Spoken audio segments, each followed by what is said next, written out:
chance to grab the Rainmaker for Snugs is taken, and he loses it right after, and the score is still 58-0 in favor of Team Ace. They have just not been able to get out at all. They've been pushed back. That 2-1 situation eventually coming through. 4-3 on the field. Astro helping out with that with the Jet Squelcher, the custom Jet Squelcher, I should say. And again, that Vanilla Splatter Shot Pro, obviously favored by that, so it tends to be so by him anyway. And of course, the Charger on the other side has been putting in that work. Shinzi trying to get position on Snorlax guy. Oh, trying to do him dirty there and not finding him just yet. Snugs does well to avoid the pebbles. Perfect barrier breakage. And then, oh, it gets tagged from behind by that blaster, as well as the Jet Squelcher of Astro, administering the coup de grace there. And Astro just not able to get anything, man. He's eventually he's going to help break the barrier here, but right now it looks like it could just get it right back, and indeed they will. They're driving it back. They're up to 27 remaining points now. Holy smokes, what is going on? Team Wawa not looking like themselves here, but Ace and Shinzi and really all of them are looking like they're looking like professionals here, and indeed acting like it. Nothing personal, kid, it's just business. Shinzi trying to come through with the Charger play, and eventually it's Ace with that Rapid Blaster Pro. He's going to take him out. He's going to get pushed back a little bit by that Rainmaker and Stingray combo. Generally speaking, not what you want to be going up against, but he gets some assistance up top. And they are, in fact, going to grab it. They only get 8 points worth of 8 points on the board due Team Wawa. With less than a minute remaining, it's hard to foresee a circumstance where they're able to take this back. The ink just coming through. There's way too much purple for the orange for the men in orange to operate. I guess I should say players. You don't really know for sure. Clearly, I don't. And that's going to be the Bubbles providing a little bit of coverage, and they are going to take a few points off of the board here, but there is a lot of purple ahead of them. They're going to have to camp down here. Snorlax guy pushing the initiative just a little too much and going on the front lines. That could cost them the game here. 47 points remaining to their 27. Team Ace could have saved themselves here, but I have to question the wisdom of what Snorlax guy did in order to end. They're not going to get another chance. They were trying to get as many points on the board. I can understand that, but that's how they lose possession. And Team Ace, wow, they had a few aces in the hole there, and they're going to win it 3-1. So that's how it ends. 16 splats for that, so putting in that work, as well as 13 for Astro, but ultimately the 15-14 combination is going to be what takes it for Team Ace with a 3-1 victory. Folks, I'm Stu, the announcer. Thank you so much. That is loud. Thank you so much for joining us here on Bros Calamity, your home for Philadelphia Splatoon. And you can definitely follow us on all forms of social media as mentioned prior, or you can always hit that follow button and ring that bell to make sure that you are notified whenever we go live, whether it's with our Smash tournaments or our Splatoon Switch Versus stuff. We have a whole lot of things going on here, quite frankly, so it's a little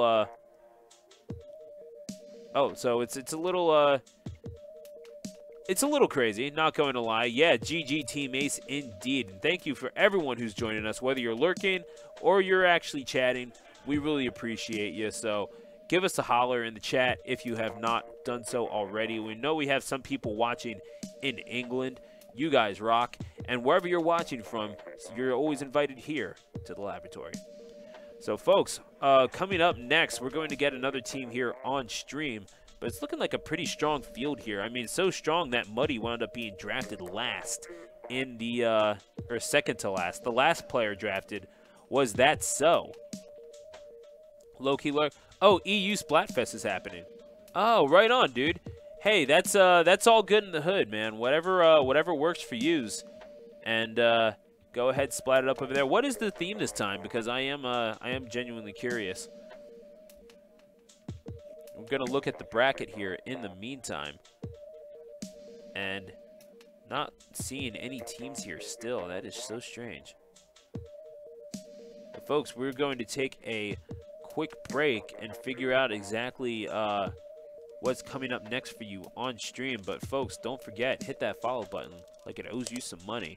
And then hit us up on Twitter at bros_calamity. Follow us on YouTube, of course, at broscalamityvods, youtube.com/broscalamityvods. And be sure to stay tuned because we'll be right back with more Splatoon action right after this. You're watching Switch Versus live from Splatboro, Pennsylvania.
Oh, I hit create. Yeah.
Yeah.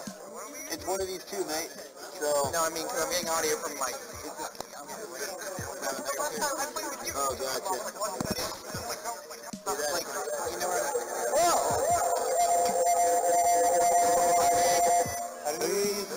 The quality on the steroids. If someone else is using that, is using it for voice chat, it won't work like that. Like it'll work for you. You'll get audio. Hello? Except you don't need that audio. Right, but that's, hey guys, it's me. Yeah, but if I plug it, this isn't actually playing any sound. It won't. You won't hear the audio. Or if you just plug into there. Plug in where? Okay. Yeah, plug in the switch. I was getting feedback from there. Well. As long as everyone's expecting that. Quality was so bad I could barely put it away. Put it on right now. Yeah, we lit. You only yellow once. You're not in the lobby. I thought you were, so I'd be hearing you through this. I didn't hear it. I don't know. Call-ups, they're mostly like intuitive. Like if someone's on the right, they're on the right. Yeah. You'll always hear that.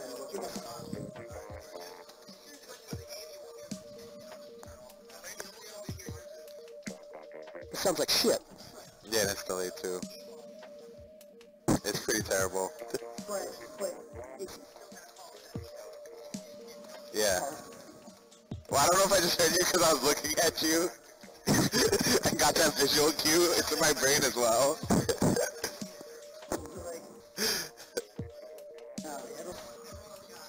Are you in the lobby? Yeah, you are. Let me just turn down.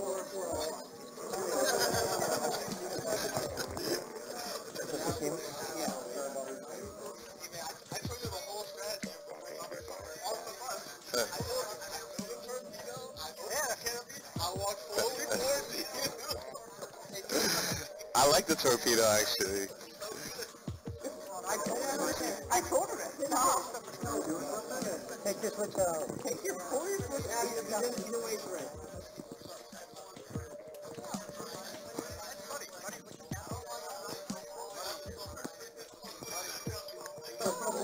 What? Is there a 4?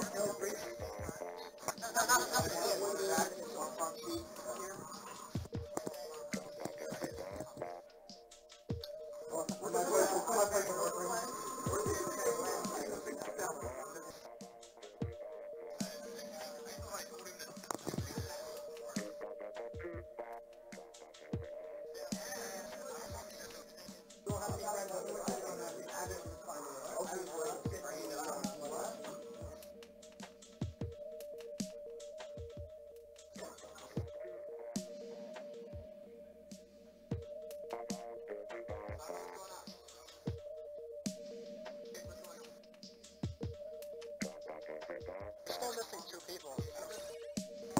There's one. Hello? Mic check, can no one hear me?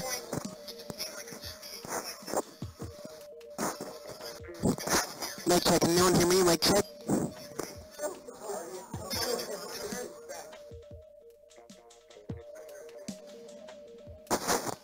Mic check, can no one hear me?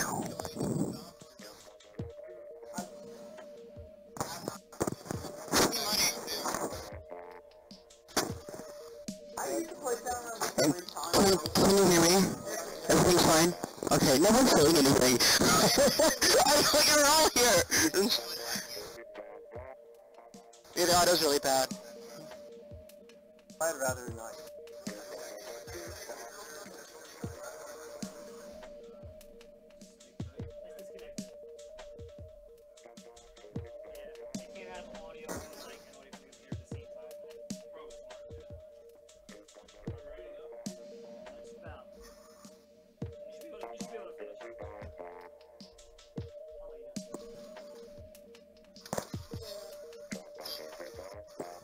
What's up? Oh, you don't have a LAN cable? John, you need a LAN cable. Yeah, we're ready to land. Yeah, right there. Oh.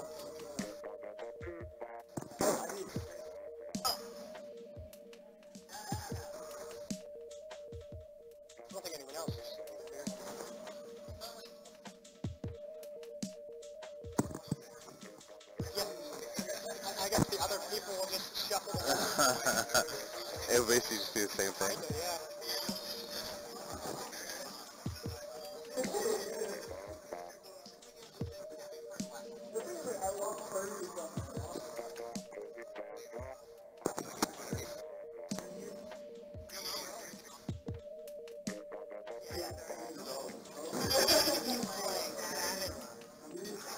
Wow.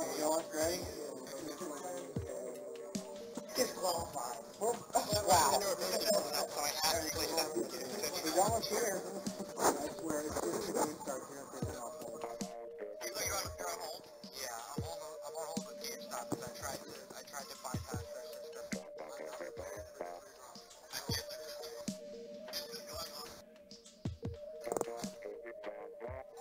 Oh, I was complaining.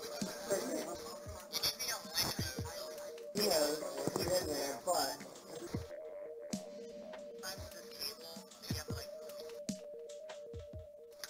So two abilities they're merging? What's the abilities they're merging? They're merging Bomb Defect and Couple of Lucky.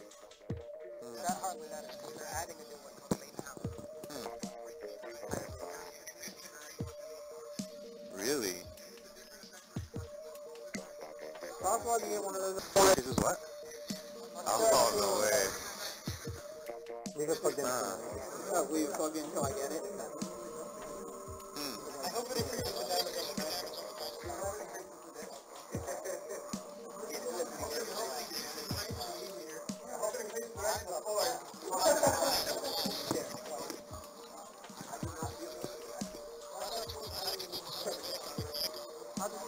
Hang on, there's going to be a political snap noise.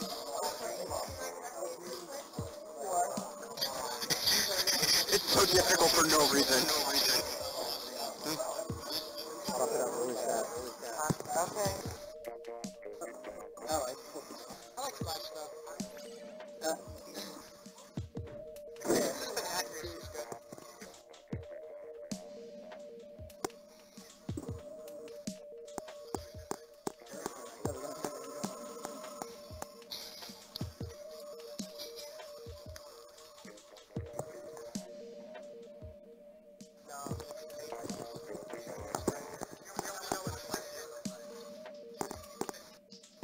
When they revealed us last night? Oh, wow.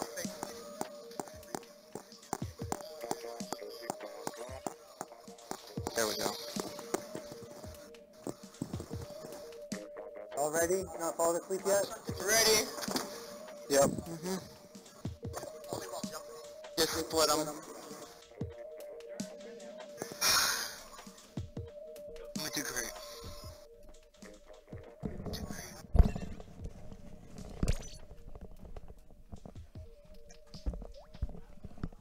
What are the team names? It's Wawa and... Who lost last time? Wawa and... Yeah, it's Wawa. Folks, welcome back here to twitch.tv/bros_calamity. Stu the announcer, rocking out with you here once again. And look who is opposing Team Wawa this time around. It is Muddy Jr. and company. About to muddy the waters a little bit here with MKV13, MC, and Athena.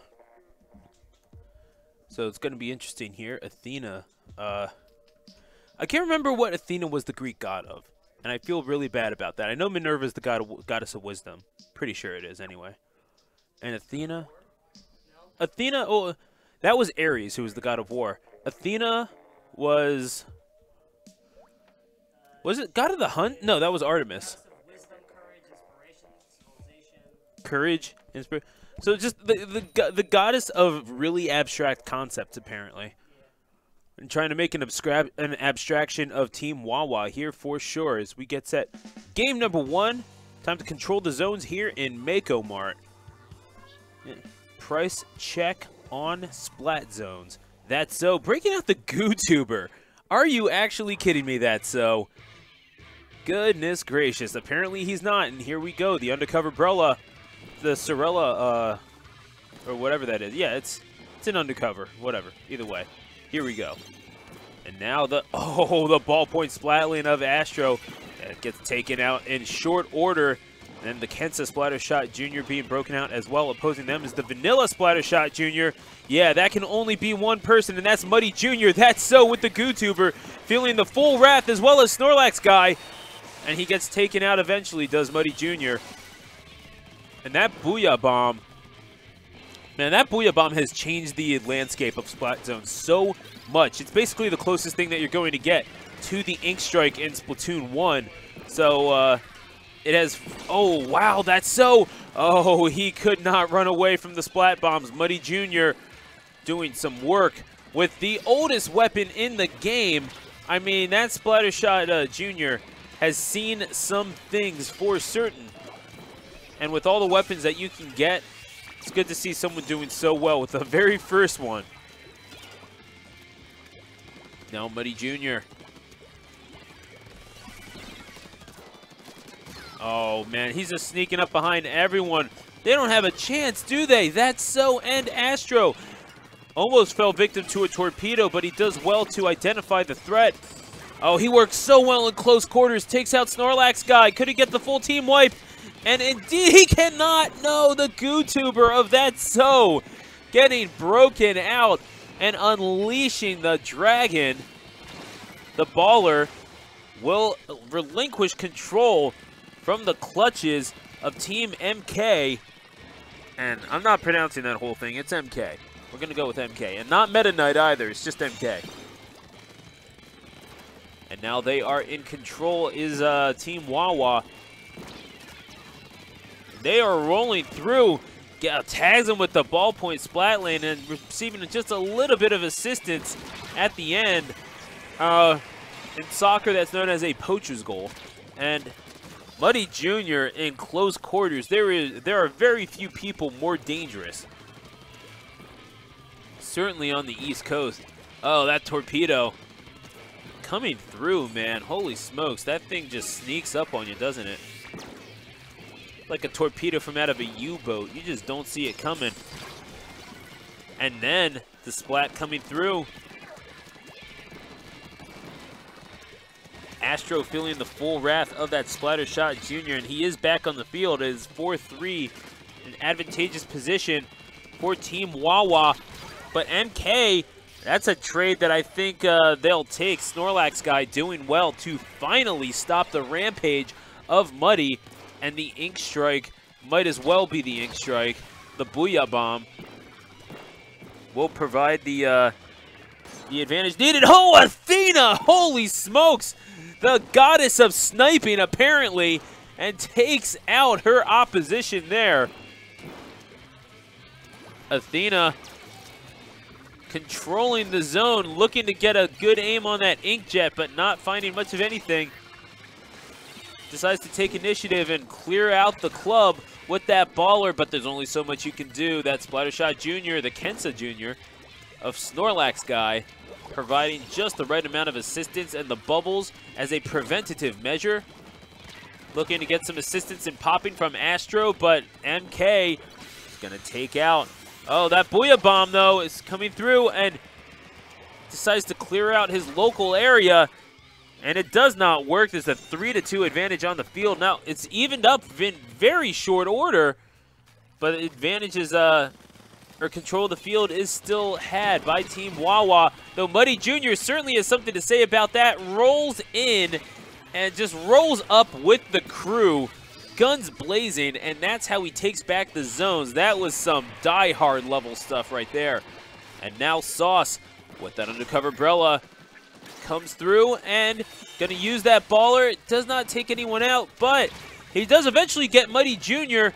It's a 2-2 score on the field, 2-1 now. And Green Team, Team Wawa, they're looking for more than just control of the zone. They're looking to take it and not relinquish it at all. And indeed, that's what they'll need to do if they want to get victory here. They're within 10 points here. Takes out Muddy Jr., does that so, and MK as well. The triple from that so. Goodness gracious, great balls of ink. That's how you do it. The triple from that so with the GooTuber. I apologize. I will never make fun of the GooTuber again, because that was an absolute tube of destruction from that so at the end. 13 splats to complement 11 from Sauce. That is how they go up 1-0 at the very last second. Holy smokes. Can you believe it? Team Wawa putting in that work. And I thought for sure that MK had it, but that last-minute push, especially with Muddy Jr. coming in through on the front lines, just barreling in with that Splattershot Jr., it's so hard to negotiate up close, and he works so well with a limited amount of space. He is not claustrophobic at all, let me tell you, and it showed in that last match, but ultimately was pushed back out by the distancing weapons, eventually Astro providing that assistance on the back line, but then, of course, that triple with the GooTuber, and that's so helping out his stats a little bit too, but ultimately getting the victory for his team. Yeah, no, I know that was a laugher, Meatloaf. I'm not sure that was the best call I could have made in the world, but that's what we're going to go with, you know. So once again, folks, thank you for joining us. Twitch.tv/bros_calamity Clam Blitz on Camp Triggerfish. Now that is going to be interesting. Just especially, we've already seen Triggerfish earlier today, but Team Wawa up 1-0 in this best-of-5 set. We're going to see how they fare here, and not sure if do we have an update on the bracket, because I still don't have anything here. I never got anything. No, so unfortunately,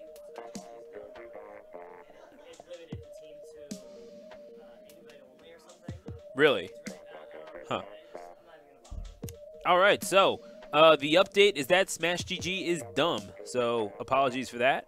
Regardless of that, though, you are watching Philly Switch versus number 12 live from Splatboro, Pennsylvania. Wawa, that's so. You know what? If it ain't broke, don't fix it. Go with the GooTuber. And here we go. The GooTuber, the custom blaster. Oh, excuse me. The blaster from Distance coming out. The Kensa Splattershot Jr. and the custom Jet Squelcher as well. Astro looking to take out some of his opponents, and indeed he does. Snorlax guy just rolling through, and yeah, he don't care. He'll break out those bubbles, pop the bubbly, you just went up. But of course, as we learned from last time, just because you have an early lead does not mean that you're going to get the win. I mean, I'm still not quite over that. MK gets taken out by Astro and that Jet Squelcher, providing just enough assistance. He's going to hunt down that Power Clam, and he does indeed take out Muddy. He's hitting up MC as well. He gets himself some, he's doing him some work, and he will guard that Power Clam with his Inkling Life. Sauce coming through with the slam dunk. Holy smokes, that could have matched anything Vince Carter threw down back in the day. Maybe not Vince Carter, but certainly about on the levels of Andre Iguodala. He should have won that contest in 05. It's whatever. That's neither here nor there, folks. Either way, MC with the dually Squelchers. He's joined by a Jet Squelcher, a custom Jet Squelcher of his own, as well as the Blaster and the Forge Splattershot Pro. That's over on the other side, of course. Opposite of Wawa, Team MK. And Astro. He sees the Power Clam behind him. He's going to reposition himself. Oh, and he eventually gets splatted by Muddy Jr. That's a trade that I think that he'll take with that Range Blaster. So the Range Blaster and custom Jet Squelchers are going to be the one thing that these two teams have in common. I guess the two things, I guess you could say, and in fact would say accurately, more accurately than I did. The Forge Splattershot Pro from MK13. Usually we see that so with it, but he's doing work with the GooTuber. Who can and what can you say? He has 6 kills thus far, 6 splats, excuse me. You don't get killed, you get splatted. Astro coming through with that Jet Squelcher, as good a backline player as you will find in the Northeast Corridor, and indeed proving it here. Takes down Athena, and he has 14 splats thus far. He's leading the team Muddy Jr. coming through, however, and he gets rocked by Snorlax guy, who will eventually get splatted by MC. And it's about 4-2 on the field, and indeed it's exactly 4-2 on the field. And in favor of MK now, as they were trying to make that push forward, not finding anything. Oh, he's one clam away. And he will get splatted by that Stingray, well timed by Astro, and he gets Athena as well. So 4-2 once again. Wait, that's almost a full team wipe for Astro, but he will be pushed back and separated from his team. You don't want to split that party by the double Ink Storms.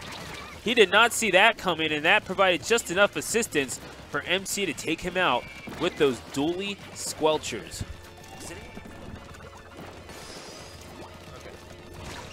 And MK, oh man, you could call that a three-pointer for sure. He hit that from distance.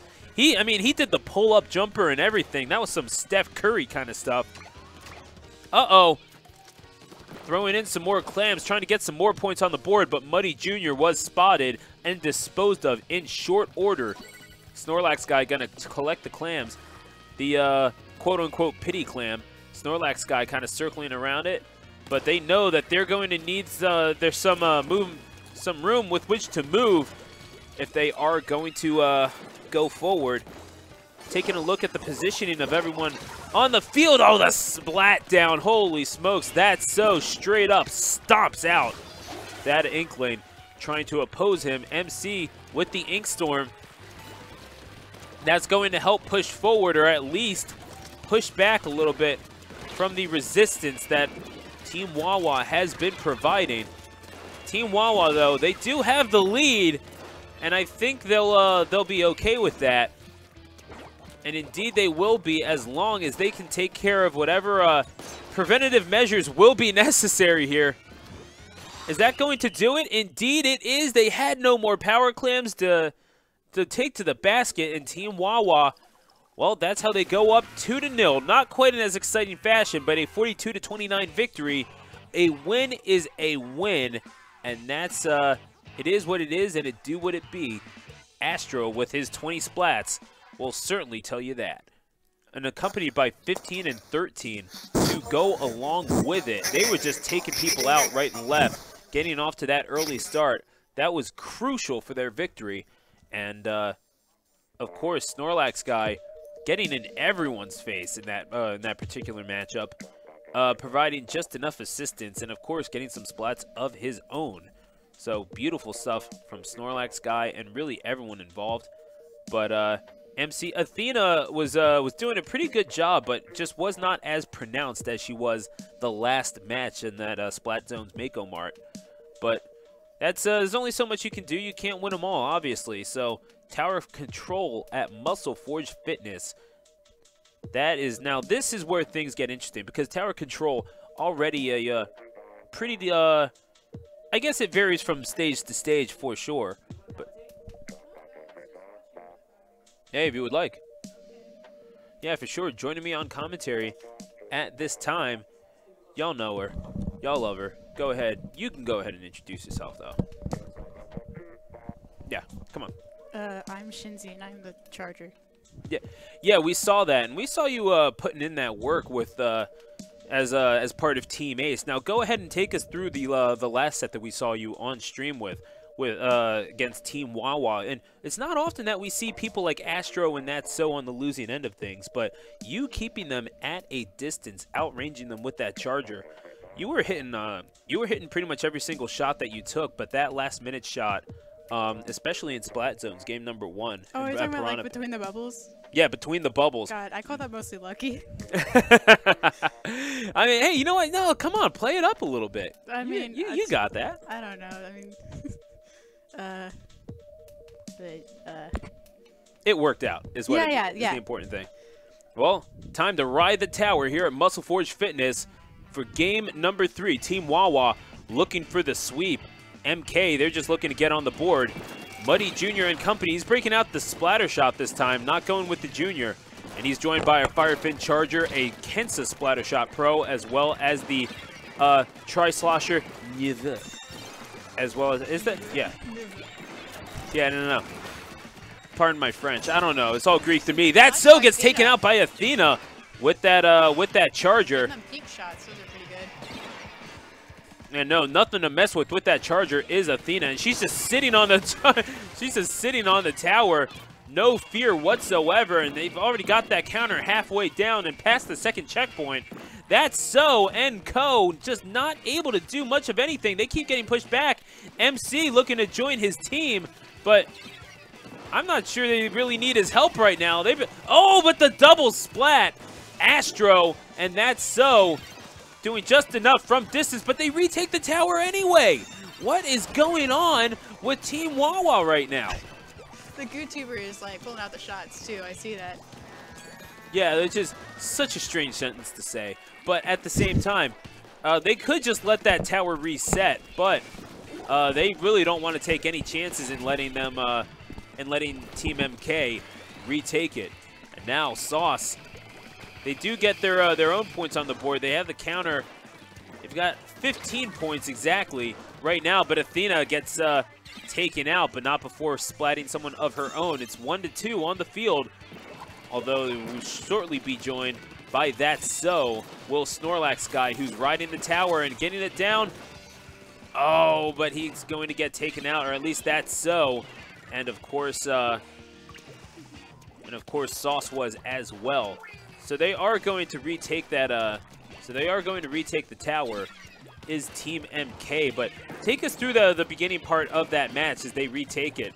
What was MK doing so well that you saw to push back Team Wawa so efficiently? I don't know. It's kind of partly. Are we talking about this match? Yes, this one. Yeah, I was not paying attention as much. I'm still not used to being on screen help. Hey, fair enough. No. It's all good. It's all good. Either way, they're past checkpoint 3. They're going to put more points on the board. A potential knockout victory for MK here. Could it be in the cards? Muddy Jr. pushing it back all the way up. It would be a 96-29 victory for Team MK if this were to hold. And of course, Sauce and his teammates would have something to say about that. That's a trade that I think that they'll take. But it is 3-1 on the field. This is the push that they are going to need. They're going to let the tower reset, but I don't think it's going to push. I don't think it's going to push up too much, unless, of course, they can get the splats necessary to push. To get rid of all that purple ink. Let's be real, because they are doing a very good job of providing ink coverage here, Shinzi. Yeah, and the blaster's like shutting everyone down too, it looks like, which is really good, especially for tower control. Seems that way. Muddy Jr. muddying the waters there for Team Wawa, and he's trying to retreat, but there's only so much you can do. That range blaster, as you mentioned, blasters being very, very pronounced, and always have been in tower control, but range blaster of oh my goodness gracious. Once again, Athena. These Chargers are doing Snorlax guy dirty today. He is not a fan of the Charger, I don't think. I mean, sometimes you just get those days, you know? Yeah, you know, it's just another day where you get hit in the face with a Charger. It's all good in the hood. But either way, Snorlax guy trying to approach. Aggressive. Oh, good tacticianry, but eventually will get taken out by MK with the close range Tri-Slosher, and he will get taken out from distance as well by that heavy Splatling. Of course, Astro, we know him so well for his play on the back line. And we've seen him play Charger a little bit as well to varied effect. But, Muddy Jr. Yeah, you don't want to see him approaching you. Yeah, was that just like a double right there? That was, in fact, a double. Muddy Jr., holy smokes, man. That guy is just ridiculous. And he's going to retreat just a little bit. All he has to do is hold the lead. Yeah, no, I mean, all he has to do is hold the lead. He's just hunting, he's just poaching right now. Yeah, there you go. That's how you do it. Classic frontliner. And that is how they retake it with the classic vanilla splatter shot. Tag him with the burst bomb and then hit him with the shots. 96-29 is the final score for this tower control game number 3. And MK, far more convincing this round than the last. he gets 22 splats for his team, Muddy with 19. Yeah, the winning team was a lot more like consistent with their positioning and stuff like that. I noticed. Seemed that way, but at the same time, really for any Inkling involved, you do have to get those splats at the end of the day, and you can only do that if you position yourself correctly and coordinate with your team. And it looked really like MK was just communicating a whole lot better than they were the last two games. Yeah, it seems like they're getting the hang of like playing with each other. It sure seems that way. So yeah, no, Astro is a pretty good sniper. We've seen him. We know that he mains the splat lanes, but we have seen him on. We got sniper Athena in the over past. here. Athena, yeah, absolutely. Yeah, those were some sick snipes. Thank you. I've been running sniper since the beginning of the first game, so I got a lot of experience there. Yeah, I just don't know It how showed. to do like, It how do you showed do for sure. scope? Thank you. Keep up the good work. Thank you. There you go. And that was Athena. It's a little mid-set encouragement. Good stuff. Yeah, yeah. You know, that's a good thing. That's a good thing to do, though. So that was before this. You were playing. Who was it that you were playing? Did you already play your game too? I was playing with. I was playing against Team Wawa. Team Wawa. No. I mean, are all these matches gonna be on stream? Yep, there's one more match. Okay, there's one more. No, I meant like what? Who were you playing? Not Team Wawa, but who was the other team that you were playing? Oh wait, are there only 3? Yeah, there's only 3. Okay, my bad. I thought there were 4. So Team Ace, which is her team. Yes. Played Wawa, and then her team will then play MTV 1 Okay. No, rad. All right. So MK, they're finally getting used to each other. Yeah, you mentioned that, and this is indeed the second match for Astro and Co, aka Team Wawa. But what are you seeing from both of these teams that could be problematic for your match coming up? Let's start with Team Wawa. That YouTuber is fearful. No, you're not wrong. Yeah. That Blaster too. I'm having confused on who's which team, but I'm just noticing from like that Blaster, that YouTuber, that what we just saw, the splatter shot. Mm-hmm. Oh, well, the splatter shot was Muddy Jr. Oh, yeah, and yeah, right, one of the better frontliners on the East Coast for sure. Seriously. And that's we have seen him put together some great performances. In fact, one of the more infamous sets that we have called thus far was one where Muddy Jr. won the whole tournament by getting 33 splats at once. Yeah, 33 splats in one go, and basically getting 2 full team wipes by himself with a blaster up close. So he's no stranger to this, and he's breaking out the NZAP 85. Provide a little bit of turf coverage, why not? And it is definitely important in Rainmaker. They're going to be making it rain in Gobi Arena this time. So talk about the dynamics of this zone in particular when it relates to Rainmaker. Oh, there's like, I believe there's 3 routes you can go. There's either to the right, up the ramp, up the tower, and then from the left, or in the middle, like up the steps. Any preferred route for you? Depends on the weapon comp, but like to the left and the middle is a very good option, and you just kind of use the tower one if you basically, you know, they don't see it coming. Oh, he misses the jump, however, and Sauce, he's going to try that again, and he's trying to get sneaky with it, but just not able to do so. Could have used some more of that swim speed, but he does make it that time. And he's going to be taking a task, but he makes it through somehow, ticking away, and that's 41 points on the board before he's put a stop to by MK with that Kensa sloshing machine. And of course, assisting him on his side are 2 more Kensa weapons, a Charger and a Splattershot Pro in that order, as well as the NZAP 85 of Muddy. You know, we actually had so many, they were really coordinating, Muddy. Like, why did you have to go and ruin that? Come on. Yeah. It could have been matching, it could have been fabulous. But regardless of that, no such camaraderie on the side of Team Wawa, where they have a Splash-O-Matic. I believe that was that Snorlax guy that's playing that. Well, right now he's wielding the Rainmaker, but that's neither here nor there. Oh, he gets a face full of NZAP by Muddy, as well as the Splatter Shot Pro from MC. And of course, assisting him, assisting Team Wawa, is that Brella, the undercover Brella, and the Dually Squelchers, and the heavy Splat. So as we're seeing the, or is that a ballpoint? Am I just misseeing it? Oh, it's the hero. Yeah, yeah. Whatever. Oh, you beat hero mode. Isn't that fancy? Wait, are you talking about the Splatling? I don't think that's a hero one. Is it not? No, it's a vanilla. Hero, the hero Splatling has... Oh, that's right. Okay. Horizontal. I'm sitting a little further away from... for some reason, I'm looking at the smaller screen. You can't see the stream setup at home. But yeah, I could have just been looking here. I don't know why I wasn't. Regardless of that, Sauce.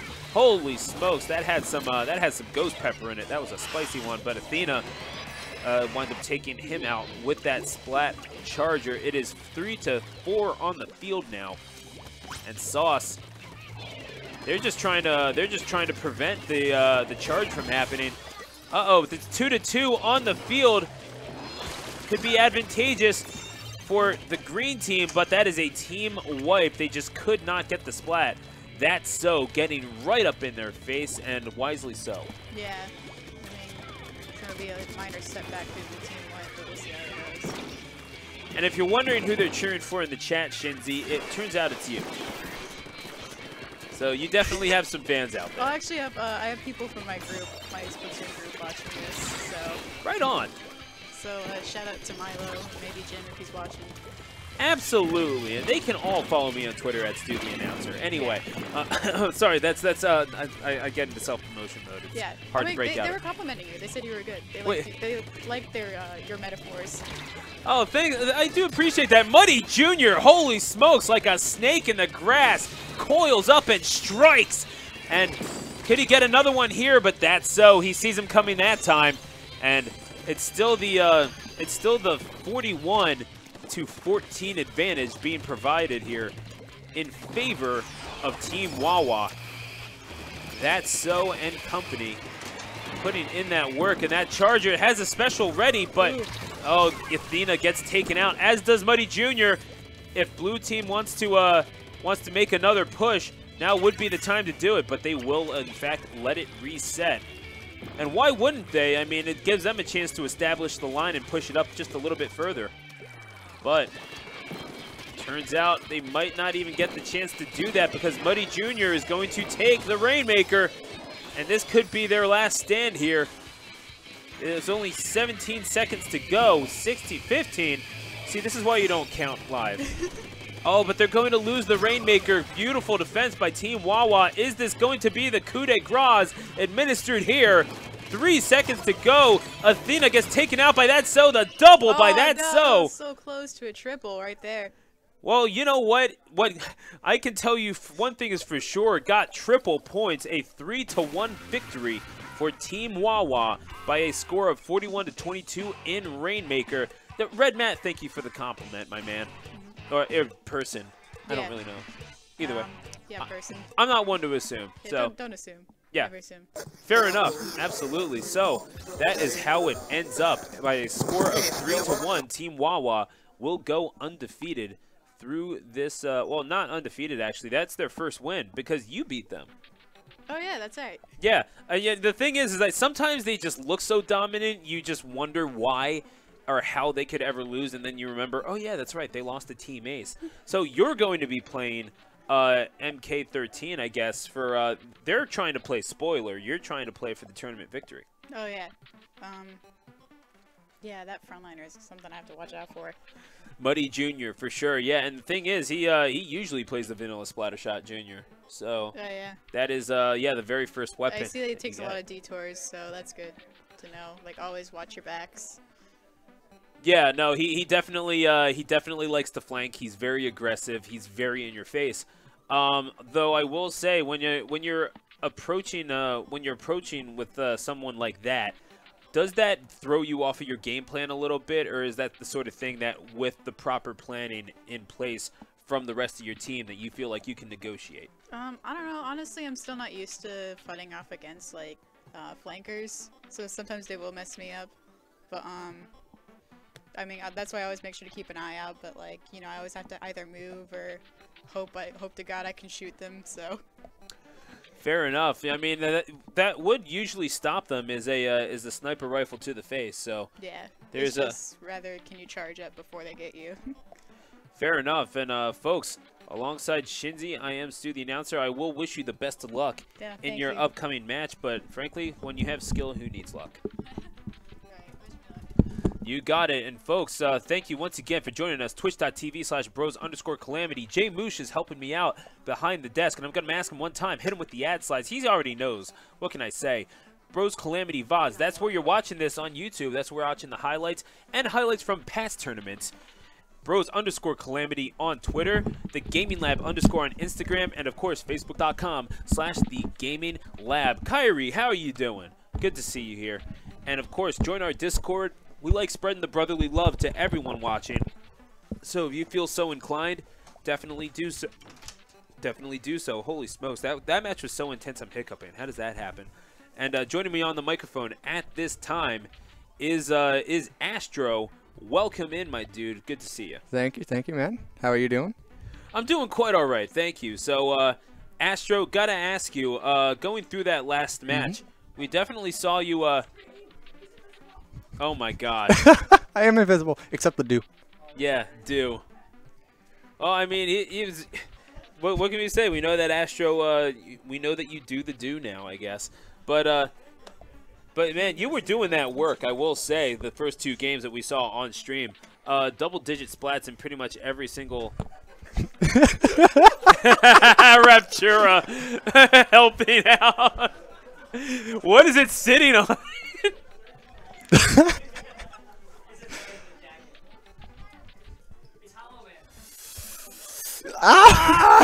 He's just trying to... So he's not actually invisible. Okay. I was going to do some, like, Temple of Doom, like, Kalima! Kalima! Like, oh, man. I'm so bad with references. What can I say? I mean, it's alright. I am too, so. Fair enough, fair enough. But either way, putting in that work on the back line and doing just enough to secure your team that victory, but did go down 3-1 to Team Ace. What was it that they did so well and to prevent you guys from getting on the board? Shout out to our sponsors. Can you do a sponsor thing? Oh, do we have a sponsor? Just pretend. You know what? Yeah, you know what? That's right. We just got a sponsor. Shout outs to Pocky Sticks, folks. If you've ever wanted to eat a very, very thin cookie, then this is the exact way to do it. Pocky Sticks, not hockey sticks. Pocky Sticks. They're pretty good, supposedly. Yeah, the thinnest, the longest of cookies. There you go. I mean, I kind of want. I do legitimately love Pocky Sticks. I gotta say. Yeah. Why did he tell me to do that? I'm not sure, but yeah. Beats me, man.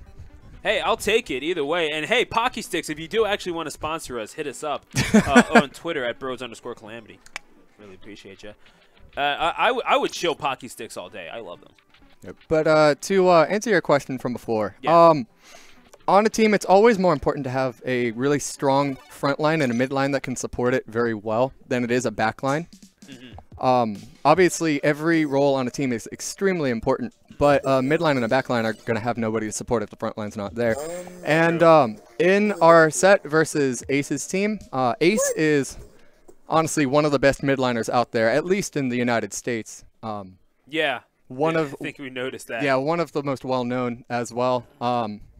And Snugs, he played for Impulse, which is another North American team that they're recently disbanded. But he is a very talented frontliner himself. He's come from other competitive scenes. So, in fact, he was your teammate last week at Splat for Hope for Team Exaltation. Yeah, actually. And the only reason we use the Exaltation name instead of Ink Sigma, which is the team that I captain, is because Ace never changed the name. Gotcha. Fair enough.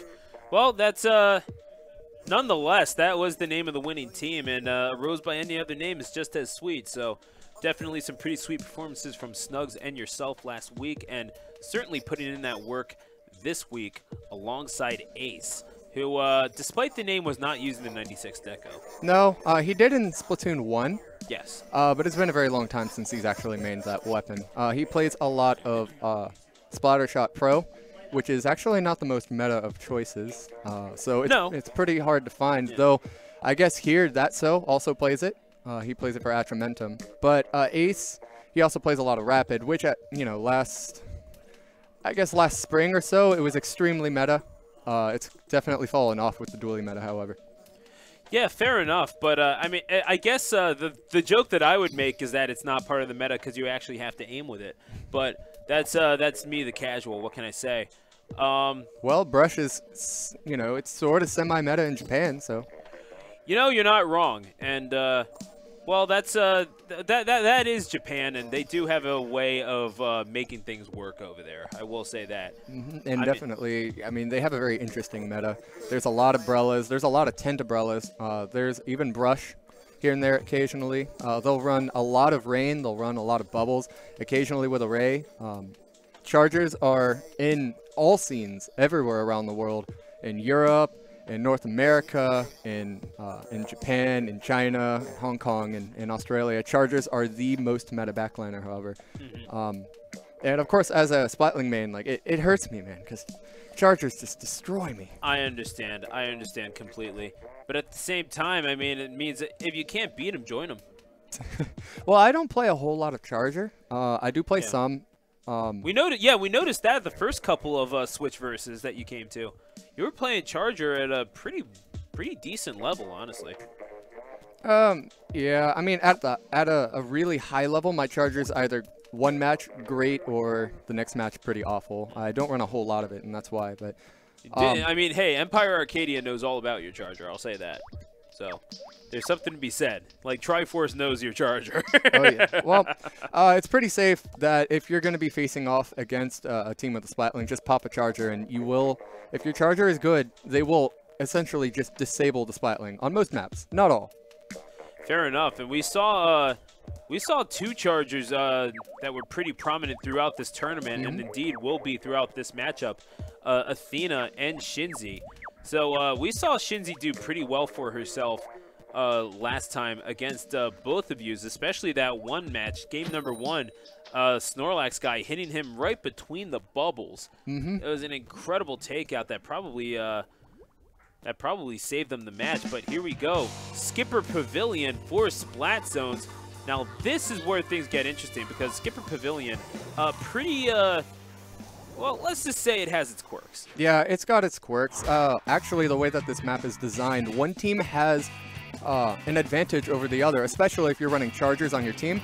Because if you see the purple team here left, they can right peek around objects because squids, they're all right-handed. See Athena right peeking around the sponge there. Snugs, however, able to put a lot of pressure on that front line, essentially right now disabling that Charger from getting any good shots off. He's being very patient here. And he's going to get an easy pick. Oh, and he missed. Oh, and he's going to get punished for it. Good shot by Athena. Athena's not the most aggressive of Chargers, but she's very patient. And she obviously hits her shots right when she needs to hit them. Yeah, and nice double pick. Patience is a virtue, and she's going to take out. Oh, and the armor. She will get taken out eventually by that torpedo, Raptura. I wouldn't exactly classify his play as patient necessarily, but he's not exactly rushing in looking for every single thing that he can possibly get. No, it looks like Ace's team right now was waiting to come in with specials, and he came in. Oh, and he's going to be punished for trying to use aggressive bubbles for a pick, but Muddy's going to be picked right upside. Snug's able to work both sides of the map. Athena's in a hot spot right now. She's going to be picked. That's a double by Snugs. They're going to cap the zone. Indeed they are, and that's how they're going to take their points off of the board. But absolutely. 74 points worth of advantage for Muddy Jr.'s team. Absolutely. Of course, Team MK, and that's going to be tough to overcome, especially when you have Booyah Bombs just kind of sitting there. Oh yeah, it allowed Ace's team to really push up pretty hard. However, that Booyah Bomb coming in, it's going to stall them in zone. The Bomb Rush coming back out to cap zone again. He's going to get the trade with MKV. And it looks like Purple Team is right on their heels right now. They've got Muddy overextending, just trying to do something. Yeah, sometimes you can't do it all, especially on a level like this. And they have the lead down to within 10. Team Ace, they're putting in that work. Can they complete the comeback? Indeed they can. And Ace is going to get pushed off the map. Ace, I think he pushed himself off, to be completely fair. And that is going to be how they take the lead nonetheless. But Yeah, that was a bad time to go for a swim. The 77 Absolutely. to 74 Oh, and that lead. bomb kill by Muddy, that's got to be infuriating if you're Snugs. Yeah, but there's not you can't always do something about that. I mean, it's just there's only so much awareness you could possibly have. And Muddy, frankly, he's so well practiced with these bombs. He could get another one, but it's going to be MK that gets the mid-range kill with that pro. Yeah, and it looks like Ace's team is going to make the push back in, essentially leaving Muddy by himself. They charged up their specials, pushed it together. They made that nice essential push. Now they're keeping the purple team on their heels. And it looks like they're coming in just trying to do a little bit of pressure to get Rapture out of the way on the right. But Rapture just tossing in those bombs, putting as much pressure as he can. They're able to come back in on the bottom. Oh, this is a bad point. If I was Rapture, I'd jump out right now. So I'm just going to say this, just as my analysis. Ooh. No, gets him with the torpedo from behind. That's a nice torpedo. Muddy Jr. with a taste of his own medicine. Yeah, how do you like getting flanked from behind, kid? But MKV is going to come in and clean up behind him. Oh, don't get hit by that bomb. I'm just going to make this call right now. The next person, I'm sorry to cut you off. Next person to cut down their penalty is going to win this matchup, and it looks like it's going to be MKV, but he can't retake the zone. That's extremely close at the moment. MKV just with nowhere to go. Ace is going to feed off of all of that map control that his bubbles just give him. And he's going to push up pretty hard, try to hold them in their spawn. And yeah, I really do feel like if they're able to clean up their zone, it's 4-2 on the field. They're getting pushed back harder, Team MK. And Ace just sitting there waiting for Muddy, and he strikes! MK with that roller, just barreling through the competition. The penalty is gone, down below 19, 15, 14.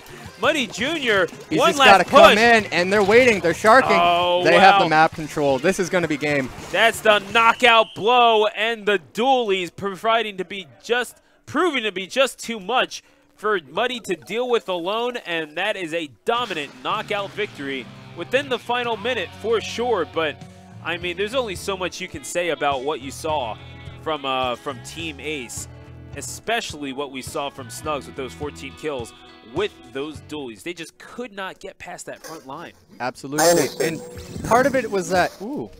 Yeah, it's a little loud. Yeah. Part of it was that Ace, in my ear all day. as a frontliner, which he I'm gonna normally play plays defense for mid-lane. Clan Blitz. Oh, we can hear them. Okay.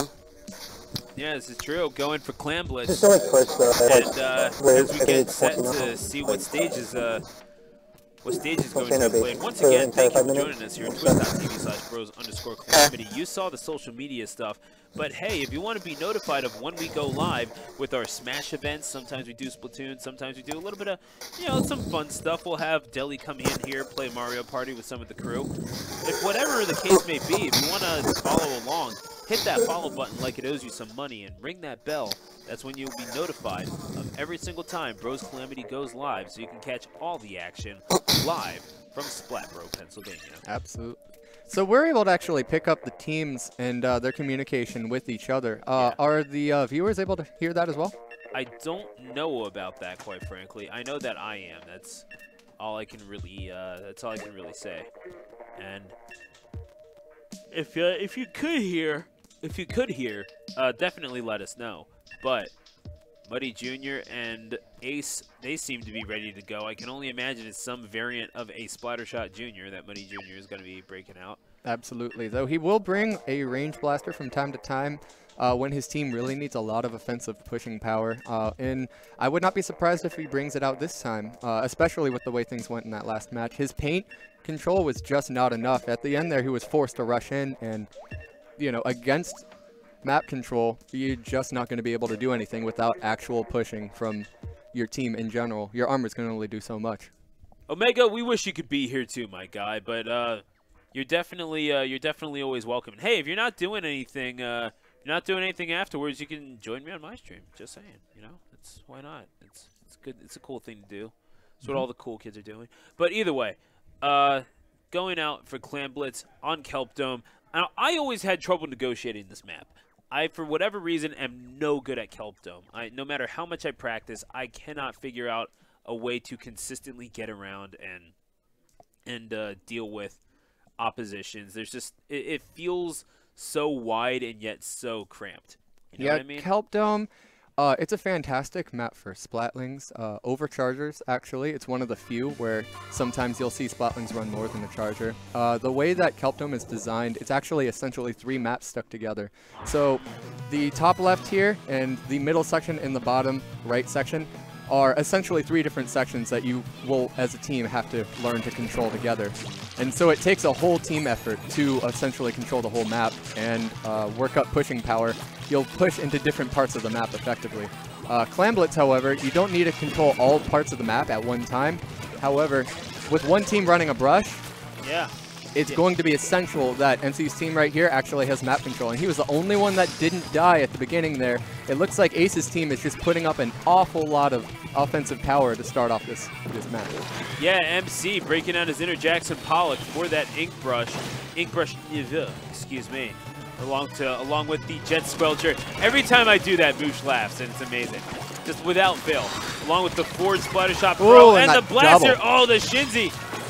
And as you mentioned, a very revered sniper here, I guess you could say now, breaking out the Nautilus for this map. As you mentioned, Astro, good call. Yeah, but MC also absolutely coming in for the cleanup there on that pick. Exactly what a brush is supposed to do. It looks like the brush, despite the ray being put out. Oh, this might be it. No. Muddy's able to tag him with the range blaster. Exactly what we thought we might see from him. That extra offensive power. Ooh, and a direct. Muddy's essentially just stopped their push right here. No, the range blaster of Muddy Jr. is something to be feared. One of the all-time highlights here at the laboratory was him getting 32 splats with that range blaster to win that one tournament, especially the double team wipe at the very end, something that Raptura unfortunately knew all too well on his end. Oh, but it looks like Ace's team, they're 2 down. They're 2 down right in the choke. MKV's controlling the other choke. He's able to pick off Snugs. This might be the beginning of something big if they can get together a push. They've got the bubbles to get him through this last choke. They're going to make a throw in, and they're able to get it. Let's see how well they can capitalize. Those bubbles popping early, that wasn't actually pretty good. That's going to stall the team. The Ray's just going to come in and clean them right back up. MC right there just waiting. He's able to charge another clan, but he's got to get back. And now there's a lot of blue ink near that base, and indeed all around the map. But the scoreboard tells a different story. It would be a 26-0 victory if the game were to end right now. But then again, Astro, if the game were to end right now, I would be very surprised. Well, absolutely. I mean, no team has had incredible pushing power, even with the near wipe at the beginning. Oh, and that's a direct by Muddy. He's just sitting there waiting. He's going to be extremely hard to deal with. He's going to overextend, however, into a 3v1. Ace is going to pick him off easily. He's going to save his team's clam. So he's going to sit there and wait. He's probably calling his teammate over. He's juggling him. And here comes Shins. Oh, he's going to get it in. An absolute circus act from Ace. Beautiful, just ingenious play. Absolutely. I kind of wish I thought of that at one point before, honestly. Oh, clam juggling is great. See, he's jumping in. He's jumping in from mid. There's actually a spot on top mid where you can jump to it with enough swim speed where you can actually toss clams into the basket without the opposing team getting to you. Oh, no way. Yes way. On this map, it's actually a pretty cool little trick that you can pull off. Well, that would have been nice to know before, but either way. Raptura going to jump out of the way, but right back into danger here. It looks like he jumped to the wrong person. He got out. He's jumping again, though. Waiting until he's healed, letting himself heal in midair. Little tricks like that may have just saved their clam. Here comes out the Ray. They're waiting for some picks. Those picks are going to come. Shinzi's not pushing in, however. They have a person there flanking. They took care of the Ray. Ooh. Here's the jump in. Gonna jump it. Oh, that was got it. That was a Great Zach baller. Levine level dunk right there. Shout outs to Zach Levine. And yeah, that's how they're going to take the lead. Raptura just trying to follow through and come in, but he's getting pushed back hard. Yep, they've got to jump to the right side. Looks like MKV's team right here is actually going to get their clams together. Ooh, overextended MC right there. The bubbles are going to kind of come in, and they're going to clean up, but it looks like Ace is able to get the double to stop the push from happening in its tracks. And it looks like Muddy's team wipe as well. Absolutely. Muddy's team has got to take time to respawn. They got to form up a brand new push. They are able to get a pick on Raptura overextending. They're able to stop their clams. They essentially just got rid of one of the blue team's clams. Ooh! Ooh! Now that was brutal. Absolutely. Muddy is going to try to push in solo. He's going to be stopped, but his teammates are going to come up. Let's see if it's enough, and they're able to get a double. They do. They take the lead. That's going to be lead. And they will be wiped for their troubles, but I think they will take it. Absolutely. Yeah, the Booyah's coming in heavy from Team Yellow. Ace's team They do very have close to special. They've got specials. They've got clams. They're waiting. Muddy waiting there with the directs. But Shinzi raining havoc from above with the Splatling. Yeah, they're just going to run out of time. That's going to do it. And you know what? Sometimes you just run out of time. That's how it is. That's the nature of the game. And Team MK, wow. A 1-to-1 set drawing victory. And MK with the splats, 15 splats in all. The 17, though, being led. Yeah, they're laughing so hard in our ears. That was a little crazy, but obviously 17 splats leading it's not like they were doing poorly. All throughout that matchup, it was back and forth, but no one really able to assert their dominance. It really just came down to the fact that that was incredible. 5 minutes. Yeah. Ooh. Man, you hear them celebrating it right now. They're so proud of themselves. As they should be. Absolutely. I mean, it's pretty clear by the stats on paper. Ace's team was putting up a lot more killing power, and they were a little more coordinated. But it looks like MKV's team was able to get that big push right at the end, right when it counted. And it really just put Ace's team in such a situation where they just didn't have time to make a push back on them. And that was a pretty decisive game. Oftentimes in Clam Blitz and Rainmaker, even on paper, the team that isn't doing as well, if they're just able to put together that better push, they're able to either get the KO or a large push right at the right time. And Rainmaker and Clam Blitz especially, you'll often see a lot of underdog wins for that reason.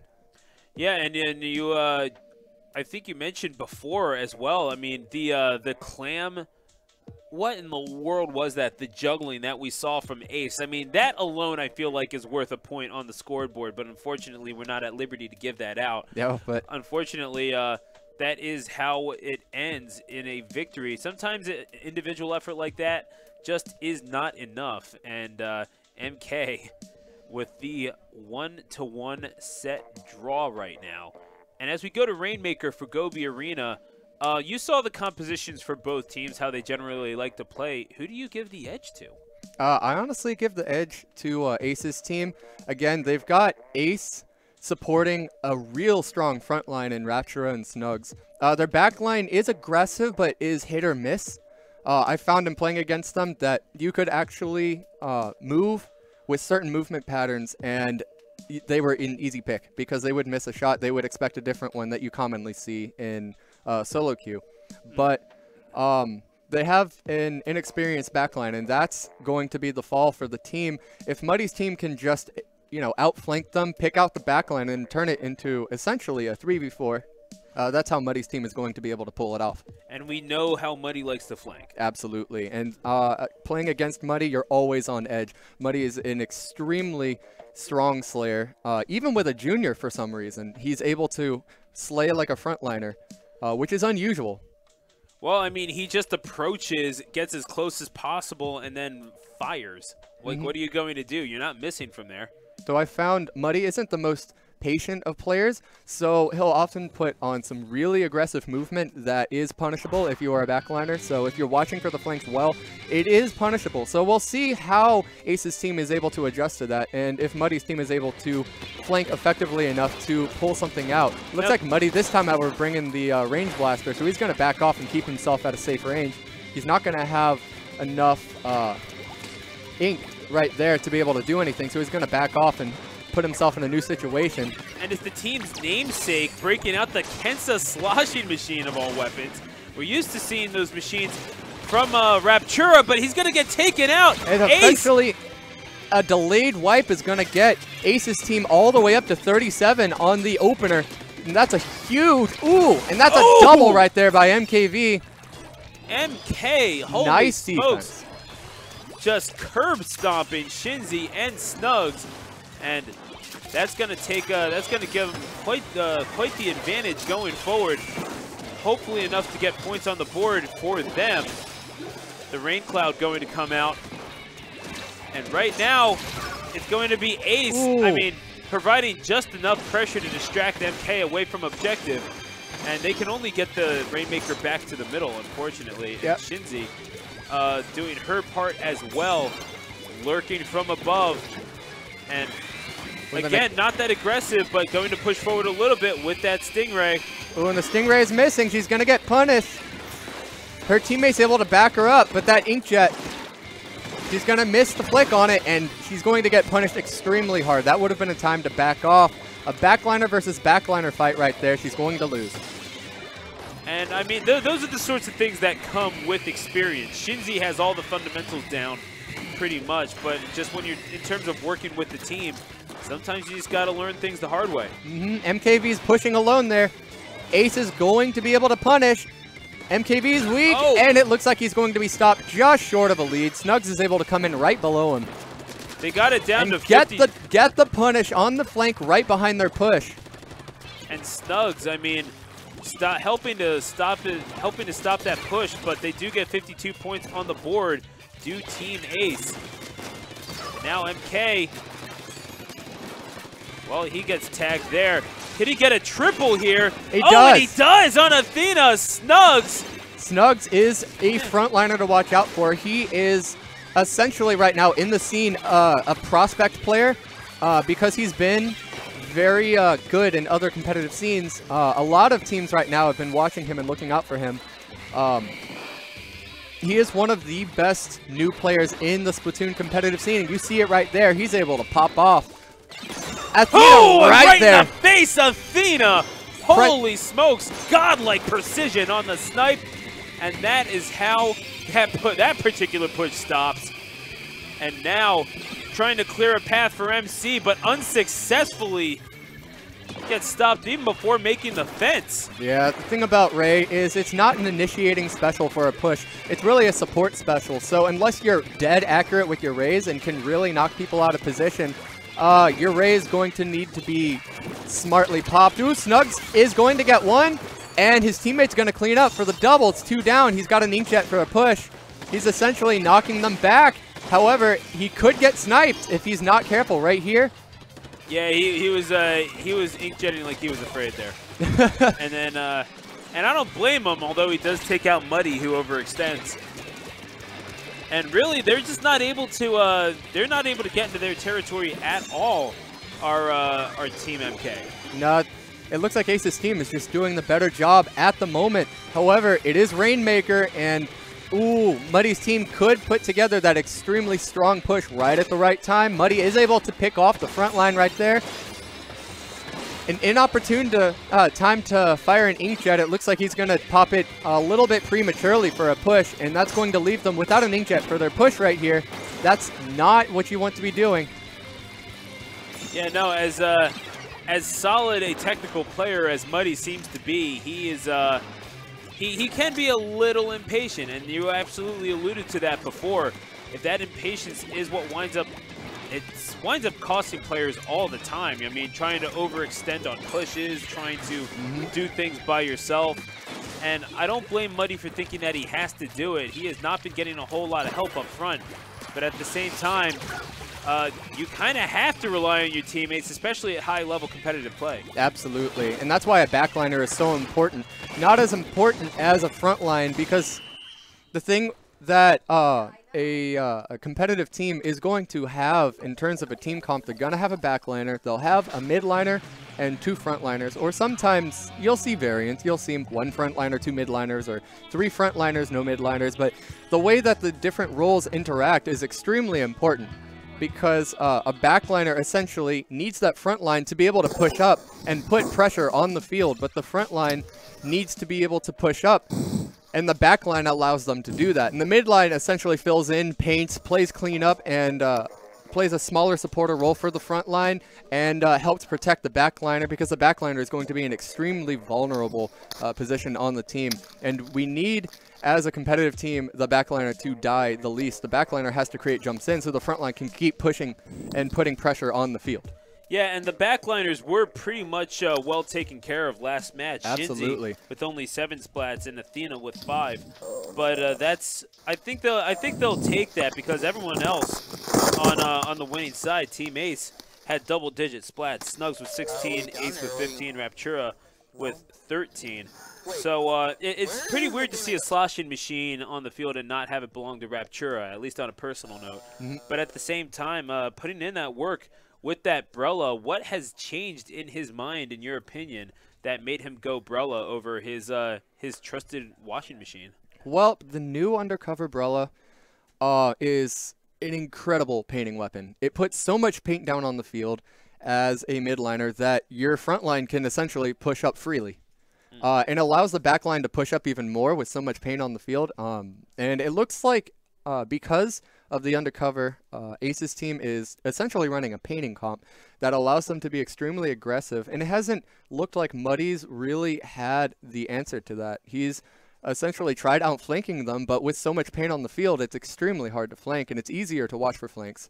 So we'll have to see how Muddy's able to really adapt, and let's see how they change things up. I'd imagine that Muddy's going to pop his junior right back out, because they've been a little short on the paint, and it's really hurting them.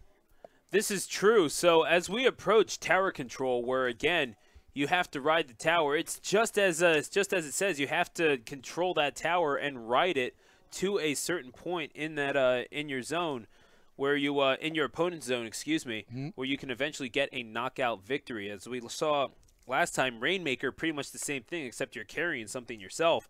But with tower control, you can't control the speed of the tower. It only moves at a certain pace.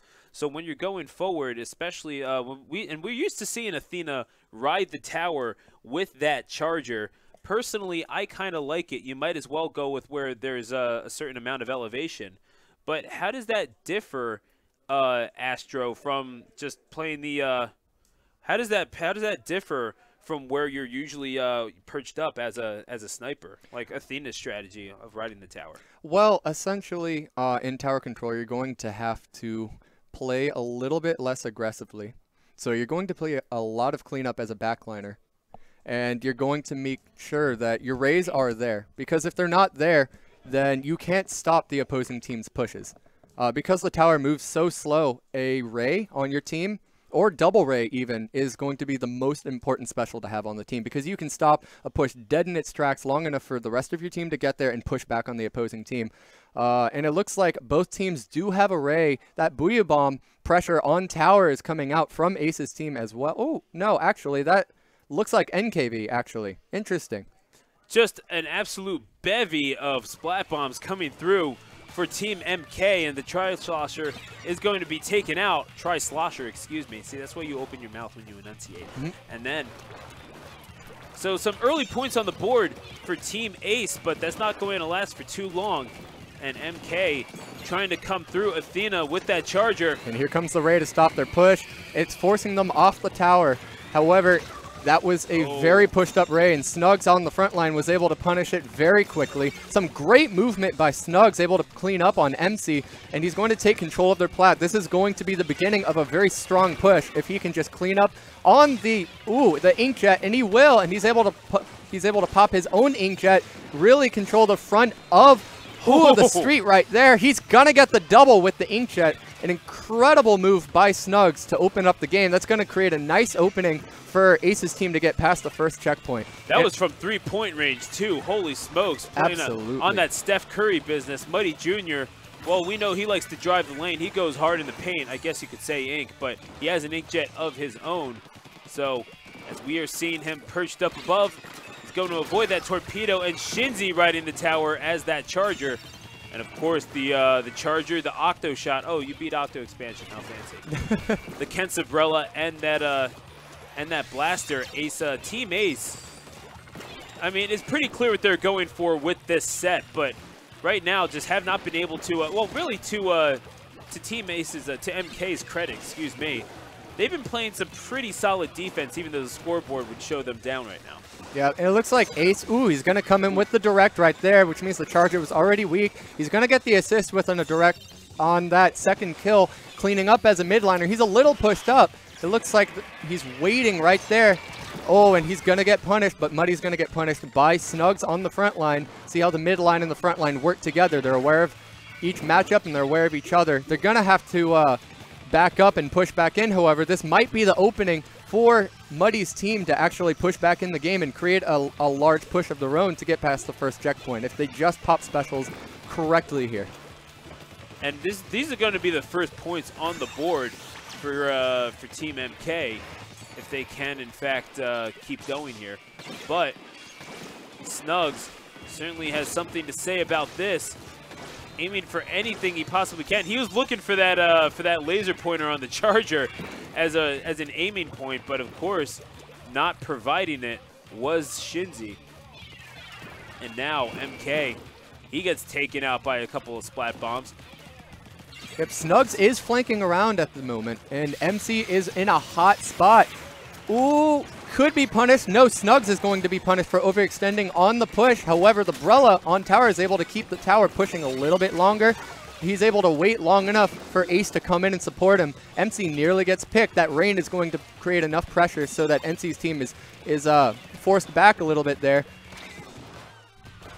Now MC is made to retreat as well. Yeah, you don't really want to take a blaster to the face, but at the same time, here he is.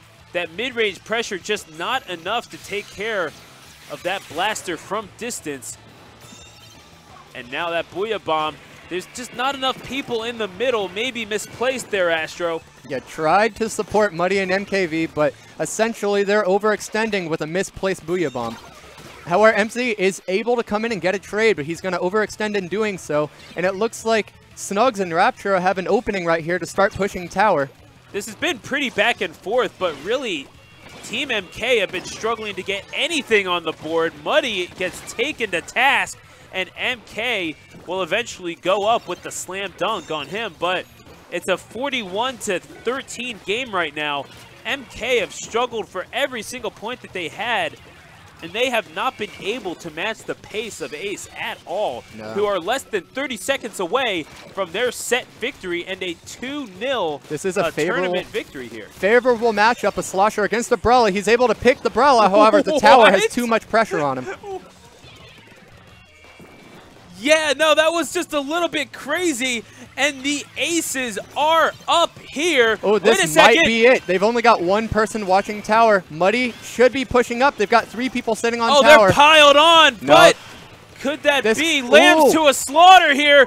That's They've taken the lead. MK, some way, somehow, have done it, and they have taken it to 2-all.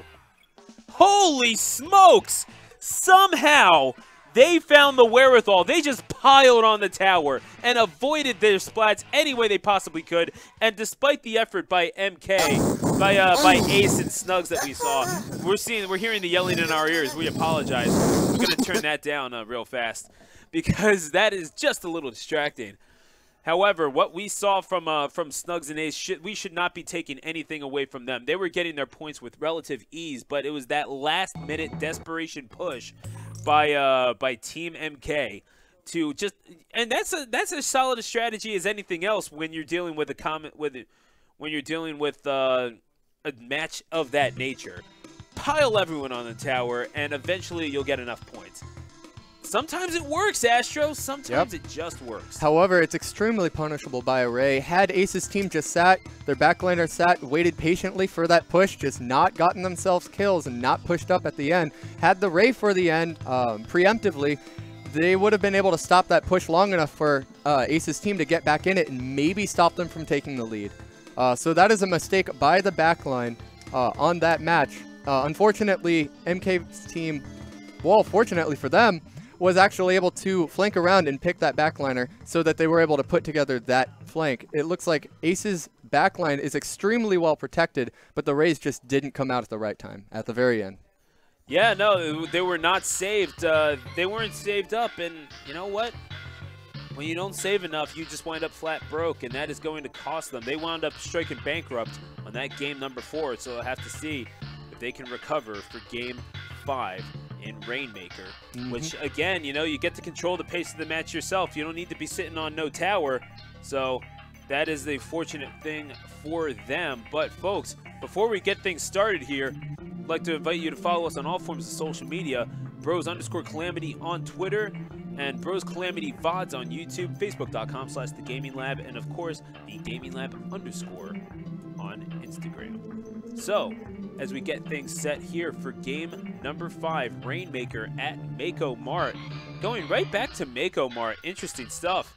So, what are you expecting here? Because I don't even know. I feel like this could go either way at this point. Both teams have reason to think that they have momentum, because Ace, let's face it, they were outplaying Team MK. But MK, they reached inside themselves and pulled out a victory. What do you say about this? Like, what do you do if you're either team, really? Well, it looks like Ace's team is the better team, but Muddy's team is able to play objective a lot better, and it is Rainmaker. It is the mode where you're going to see a lot of underdog wins, and Muddy's team, MKV, really could pull out a win right here. This is going to be a really decisive final. You're probably on a map like Mako Mart going to see Chargers as the backline, so they're probably going to stay consistent there. If you're playing a Splatling like a Heavy on this map versus a Charger, you're so hard countered that you really are just disabled, unable to do anything. You may see bubbles from Ace's team, and ooh, interesting. This is game number 5. Ace trying to win it all. MK trying to play spoilers and go for a draw here. It looks like Ace's team did actually bring out a Splatling. As you can see, he's being pushed back by the Charger. Rapture are trying to make that matchup favorable by focusing on the Charger. They're able to pick Muddy. MKV's overextended, and it looks like Ace's team is going to have the first push. They're going to push more than halfway here. Ooh, they're going to push it pretty darn far. Oh my gosh! They're so far ahead right now. 71 points on the board for Team MK. For Team Ace, excuse me. MK are going to have to make a tremendous comeback right now. Buddy Jr. on the front lines. There are worse people to have in order to do it, but and they are indeed going to get on the board, it looks like, unless they are denied. MKV's team has very quickly taken map control. They have an opening on the left side. Muddy's Inkjet is going to be punished by Snugs, who's going to predict his movement. They're just holding on to Rainmaker, and they have not been able to push through somehow. No, it looks like Ace's team is the more aggressive team this time, and you can see with their killing power. Oh, he's going to be punished by Muddy, who's going to be able to keep his range just long enough so that he misses the direct. He's going to get a trade with Shinzi, essentially creating a massive opening as they've disabled their backline, but Ace's team is able to put enough pressure on the frontliner. Athena just finding her spot to purge, but she could be tagged real shortly, and yeah, that autobomb. You know what? If the other team doesn't find you, their autobomb certainly will. And yeah, you know, that's just inexperience. You don't really want to see them. You don't want your backliner pushing up too much, generally speaking. And Buddy Jr., well, teaches Athena a hard lesson there. Ace trying to scout out anything. This is hectic right here. Holy smokes. Yeah, they're definitely backlines. It looks like Ace is going to pick up with the double there. He's behind their push. This is bad. Wait a second, they're going for it. This might be lead right here. Nope. Oh. And it looks like the Splatling on the backline is able to come and clean it up. Shinzi with that clutch splat. Shinzi says no indeed. And I'm sorry to have cut you off, but frankly, Shinzi cut them off so hard. Oh, yeah. I figured, I mean, she made it look so cool. I had to do it to you, Astro. Ooh, they have another pop. Ooh! Another close stop. Snug's able to come in on Blaster to stop that Rainmaker. Ooh. Yes, Snugs, a tight fit for sure with that Blaster. And now, coming through the custom Blaster, I should say. And the Splatling, of course, coming out from Shinzi. And we've got an overextension from Muddy. He's going to be punished for it. Ooh. So take me through this. You're used to seeing Shinzi on the sniper rifle, but she's going Splatling instead. Do you like nice this move? pick on the Rainmaker. Beautiful. beautiful on the Inkjet, but do you like that move going to Splatling instead of Charger here? Well, it's a very risky move on this map, like I said, especially against the Charger. The only reason that it hasn't been punished is because the Charger has been pushing up a little too hard. Ace is going to be pressured off this left stack right here, however. That trade in mid is actually going to create an opening for Ace's team to get back in it. He's going to get behind the front line, but he's going to be punished by the pop. Athena able to pop it just in time. They have an opening on the right if they can just get one pick. It looks like the pressure on the Rainmaker is going to be a little too much, however. Raptura on the Brella is able to get that pick. Yeah, that Rainmaker barrier, that's a pretty OP weapon, gotta say. Raptura does have an Ink armor ready. And he's waiting for a teammate to come by and grab it, but he waits no longer. 1 minute to decide the fate of this tournament. Raptura and his team looking to play spoiler here. That's normally an unfavorable matchup for Brella, but he's able to pull out a win in that 1v1. Undercover Brella is such a great weapon at 1v1s, but if you start getting yourself into a risky situation, you will be toast because somebody can just shoot you from behind. And a reset, I think Team Ace is going to take that at this point because Muddy is going to have to push that initiative even more. He's going to take out the front line. It looks like Ace's team is going to be one down. Unfavorable matchup against the Brella. He's going to get the pick anyway. Oh, he tags Raptura, the Brella. They have the push. The potential is there, but the Stingray coming out. The Stingray coming out just in time. However, it looks like they're able to snub out the Stingray just long enough for Athena to stay alive. Muddy pushing ahead of the Rainmaker. Ace is just waiting patiently for the pick. We're going to go to Athena very quickly. Can he survive? She cannot! And she gets done dirty in the alley, and that is how Team Ace are going to take a 2-0 victory here in this tournament. Team Ace, the Aces for sure, they win in overtime. Man, that was a great match. It was extremely close. It's a great set in general. Ace's team just, with the 21 KA on Ace right there. And he did some work on the front line. He was pretty disruptive. It looks like Ace's team was the better team, and you saw it at the end of the set. But it looked like MKV's team was able to put themselves together for a big push when they finally would organize themselves and organize their specials together. Positioning-wise, they were able to put that push together to really take sets, and they made it close. They almost got it. And take us through the last couple of seconds of that Game 5, because eventually Athena did well to get to take the objective, trying to push it forward, but ultimately too much orange ink in that alley and too far separated from her team. That spells disaster ultimately. And but what was she seeing that what do you think that she saw that maybe just was not there? Well, as Athena had the Rainmaker at the end, essentially her team with its counter ray was it was disabled, so that gave Ace's team's Ray just free reign to stop their push in its tracks at the end.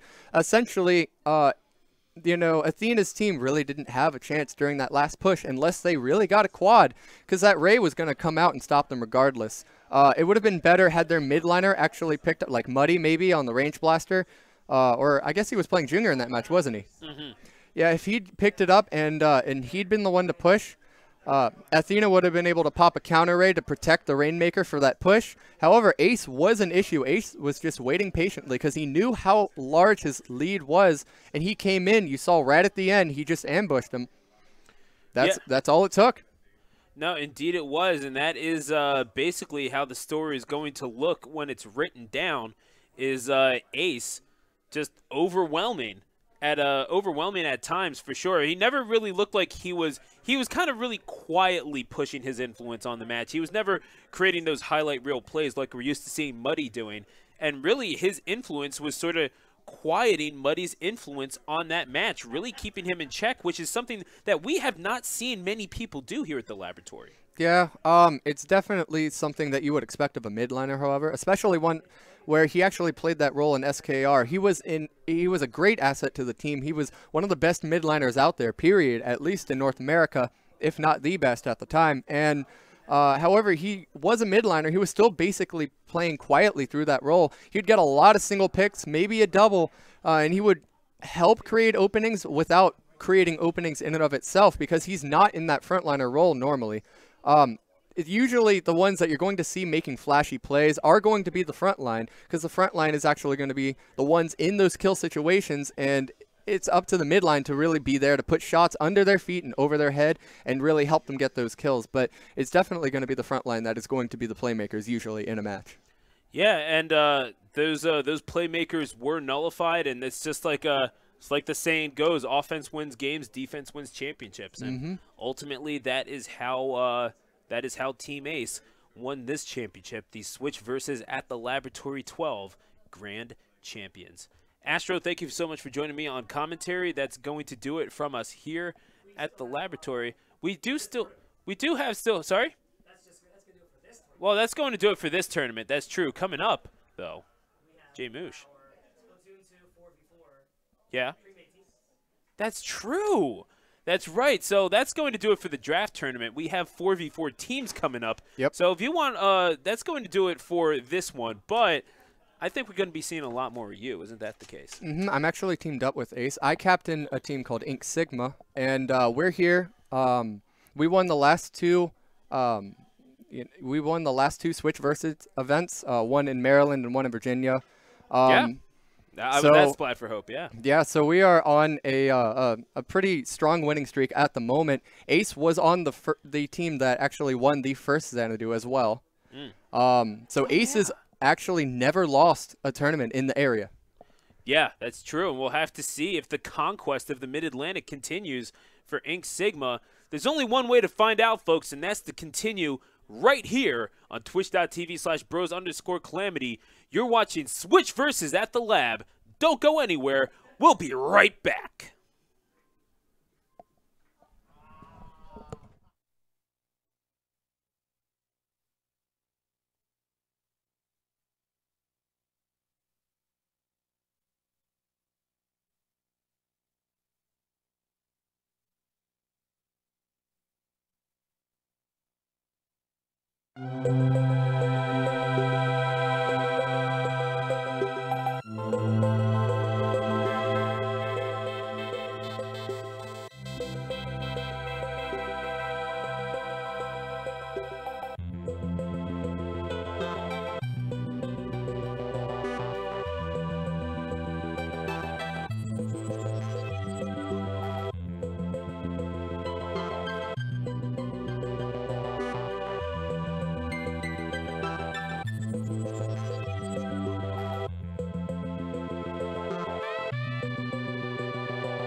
Folks, welcome back to the laboratory here in Hatboro, Pennsylvania. Thanks for joining us here at twitch.tv/bros_calamity for this Switch versus at the lab number 12. Joining me on the microphone at this time is That So? I'm Stu, the announcer, and we're going to be seeing Ink Sigma going at it in the first match of this pre-made teams tournament. So Ink Sigma, that is a little loud. We do apologize. That is voices coming up from the depths of hell, apparently. Not really sure exactly what that is, but we're going to try to neutralize that from here on in. And we might be on top of an Indian burial ground. We're not sure. Those are the ghosts. Yep, yeah, absolutely. Ghosts of Christmas past bubbling through. It is Signing up as the fourth team. Yeah, it is that time of the year, so you know, you never know what kind of spoopy things could happen. You know, it's some sort of Ebenezer Scrooge kind of situation going on here. But regardless of, I guess paranormal activity aside, there's a lot of crazy non-paranormal activity going on here, especially when you have Ink Sigma involved. Yeah, it's this whole pre-made tournament's the first for Bros Calamity here at the Switch Versus event, and Ink Sigma is a team known to come to lands like this. Bigger ones, smaller ones, and they have, like, to put it one way, this isn't new to them. Oh yeah. The other teams, this is a new field for them, so we're gonna have to see how that pans out. This is true. In fact, Ink Sigma, under a different name, granted, took home first place last week at Splat for Hope down in Virginia, also presented by Switch Versus. Shoutouts to Dragon Warrior, by the way. But as we saw Ink Sigma coming back, and Astro, Snugs, Ace, and Licks, definitely a good unit, and in fact only dropped one game that whole tournament last week in Chantilly, Virginia. But as they go up against the Squid Sauce here, made up of Sauce, Shinzi, who we saw, a very good young Charger backline player, Athena, another backline player, and MC. So definitely an interesting dynamic. The question is, can it be? Can that work out when you have two main backliners on the same side here? Though with Ink Delta, we're looking at a backline in Astro, and which prefers to be a midline in Ace. So we're not looking at too offensive comps on either side. No, this is true. This is true. So really is could be a clash of styles more than anything else here at these this first matchup. So definitely going to be some attractive gameplay, I would imagine. At least coming from Ink Sigma, I can only imagine Squid Sauce. They're gonna have to, I mean, I wouldn't say underhanded tactics, and I wouldn't expect that from, especially not from Sauce. But as a gentleman in very good standing in the Splatoon community, very instrumental in organizing a lot of things in the New Jersey area. But I will say it might not be the prettiest game for them, at least in terms of stylistics. I think it's going to come down to if they have an answer to Astro. Astro just being probably longest range in the lobby, flexible between Charger, Splatling, or Custom Jet. Just, if you don't have an answer to Astro, Astro rolls over you. This is true, and just considering how he is on the back line, how dominant a presence he can be, it's going to be tough to imagine anyone really having an answer for him, at least in this environment. So yeah, especially with a team that'll support him. Like if Ace plays mid, you have to get through Ace to get to Astro. That's a dangerous combo. Yeah, it's an absolute fork for Nox to have to crack here. And Sauce, the thing is we don't know if Shinzi and Athena. Now the thing is if you don't have a front line to protect, then what good is a back line? And we know that these two are very good, and they definitely went at each other for sure in the last pre-made in the last tournament where Team Ace wound up taking home the victory. But as we may know, so we're getting ready for that's you. That's Jay Moosh playing a little bit of Splatoon himself in production. If only I could do that. That would be real nice. But you know, some people have to commentate. You know. Oh yeah. Ugh. I think I'm playing after this, but. I think you are as well. You can take my spot if you want. Yeah, I think they would rather. I think they would much more appreciate your being on the sticks, personally. But either way, so we're getting set here between Squid Sauce and Ink Sigma. 30 seconds to go. One more reminder. Hey, follow us on social media if you have not already. Bros_Calamity on Twitter. We've got Instagram, the Gaming Lab _, and facebook.com/thegaminglab. And, of course, you can see the highlights from this tournament and tournaments past on youtube.com/bros Calamity VODs. But that's then. This is now. It's time to make it rain in Gobi Arena. We're seeing this for the second time today. But, of course, the first time as this in this tournament, as this is the kickoff. Welcome to Splatboro. One thing to note is Sauce told me Gobi Arena is very new to him for Rainmaker. He didn't know the path in our set, so if he grabs, Squid Sauce could be in a bad place just right out the gate. Indeed it is, and Snugs looking like they're taking initiative and inking up, they're creating the line more or less, as Snugs kind of just hanging out on the sides, looking for any sort of prey that he can get, trying to approach or overextend. Right now, Squid Sauce playing rather patiently, to their credit, although Snugs will take the Rainmaker, so perhaps patience not really paying off this time around. Snugs has a +2 advantage right now. Charger and Blaster both down. This is an amazing starting push. Yeah, already down to 60, and they're not done yet. 72 points on the board for Ink Sigma and Team Sauce, Squid Sauce, I guess I should say. They're going to have some answers to come up with here, but that's a good start, taking out Ace. But Astro, he's pushed himself up. It's well defended.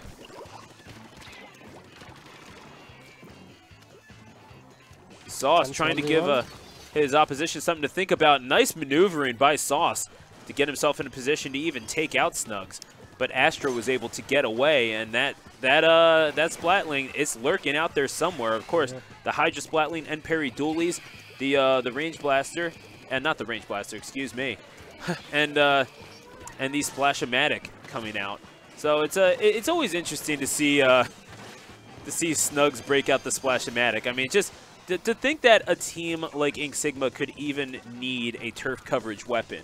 You don't really see all that sort of stuff. You usually associate those weapons with low-level play, but he makes it work, let me tell you. Yeah, it does have a fair offensive presence. Both versions, two dominant specials, and Inkjet right there, and the bottom. Yeah, that has a pretty good offensive presence too, to be fair. And yeah, the End Parry Dualies dominating the Eastern meta for so long, considering how potent it is, and really it was the Inkjet that dominated the early proceedings of this game, just because it is a very high skill ceiling weapon, and you got to hit your shots with it. Yeah. But another powerful push there, but probably going to end here. Both sides went 2 down. They're not keeping up. I mean, they're not stopping the pressure though. 2 down again on both sides. Yeah, no, there is a sea of green ink right near that goal, and Snugs trying to pop that barrier. And they're getting 2 jumps off. But Blaster's trying to watch them. Backed up, didn't get those directs. Could be a slam dunk there, not quite, but they've taken it down to 94-14 is the deficit that Squid Sauce are going to have to make up here. And this could be a losing proposition. Athena, there's no real quick way to reset this here. They're going to have to do it the old-fashioned way, that's so. Yeah, the flank from Shinzi at least helped stop Ink Delta from continuing that push, but yeah, they weren't quick enough to get them down. Oh, 3 down. Yeah, 3 down for Squid Sauce. This could be it. It could very well be, and that is a lot of green ink. They have just gotten pushed back. They have not been able to hit their shots, and Lynx has an Inkjet ready. Indeed, not using it yet. Still holding. There it goes. Oh, and there it goes. And Sauce right in the face. That should be a clear path, and indeed it is. Snugs with the slam dunk, and the 1-0 advantage going to Ink Sigma. Phi Slamma Jamma on that first one, and that is the knockout slam dunk victory. And you got to think, looking at these stats, yeah, that's not even close. Ace and Licks, a combined 23 splats. And, I mean, they tried to do everything they possibly could, did Squid Sauce, but there's only so much you can do. That was just a tidal wave of ink coming at them, that's so. They played a fair defense. They kept their specials up. They didn't feed in, but it's just when you hit 2 rocks together, one breaks. Yeah, and Ink Sigma shining like diamonds, and we know how hard those things can be. So, as we get ready, tower control at Muscle Forge Fitness. And this is the second time we've seen tower control at Muscle Forge, I believe it is today. Yeah, both map lists are based on the X-Rank maps, so we're going to see a couple repeats. Hey, fair enough. I mean, hey, I'm not complaining personally. I love seeing I love seeing Muscle Forge Fitness, one of my favorite maps personally, just because of how open it is and how many movement options you have. Yeah. And that being said, it is open, but at the same time, there's certain areas that, especially with that incline, it's not like you can just access center map all that easily. You got to do some climbing. You got to have some workarounds ready. What do you think in comp-wise we're going to see here? Comp-wise, I can only imagine. Well, I mean, I can only imagine we're going to see the usual from each team. I can definitely see Snugs going with an in coverage weapon like that Splash-O-Matic again, and Astro with I would say the heavy splat lane this time around. Astro on a Stingray for sure. I have no doubts there. Yeah, I mean it's tower control. I'm thinking a Blaster and a Stingray on both teams, especially. Just from seeing these players play. They both have those in the pocket. You will see one Charger on Squid Sauce, at least. Likely, yeah. It's just a question of it's going to be Athena or Shinzi, and I would think Shinzi is going to hold it, but we will. There's only one way to know for sure. Either way, time to ride the tower through Muscle Forge Fitness, and we are good to go. Astro breaking out the Jet Squelcher, and we are seeing at least one blaster, and well, only one blaster, and that's going to do it. But the Fire Fin Charger is indeed going to be broken out by Squid Sauce, and two of the Kensa weapons on their side as well. The Roller and the Splattershot Pro, to be specific, a weapon that you're very familiar with, Datso. Yeah, there's a lot of painting power on the side of Squid Sauce right now. 2 Booyah Bombs, Bomb Rush, and Rain Cloud. That's once they charge those. Oh, but the team wipe and Ace, the ace in the hole for sure with that Kensa Splattershot Pro. And he's joined by 2 N-Parry Dualies and the custom Jet Squelcher of Astro, who's not even, I mean, we did see him play a little bit of Jet Squelcher during the draft tournament, so it's not like, they're not all from Philly. In fact, I believe most of Ink Sigma is from Maryland. And they're I guess you could say kind of like, what was that, Hideyoshi with the Northern Conquest? Trying to break out my Japanese history, yeah. I'm going to say Hideyoshi, but either way.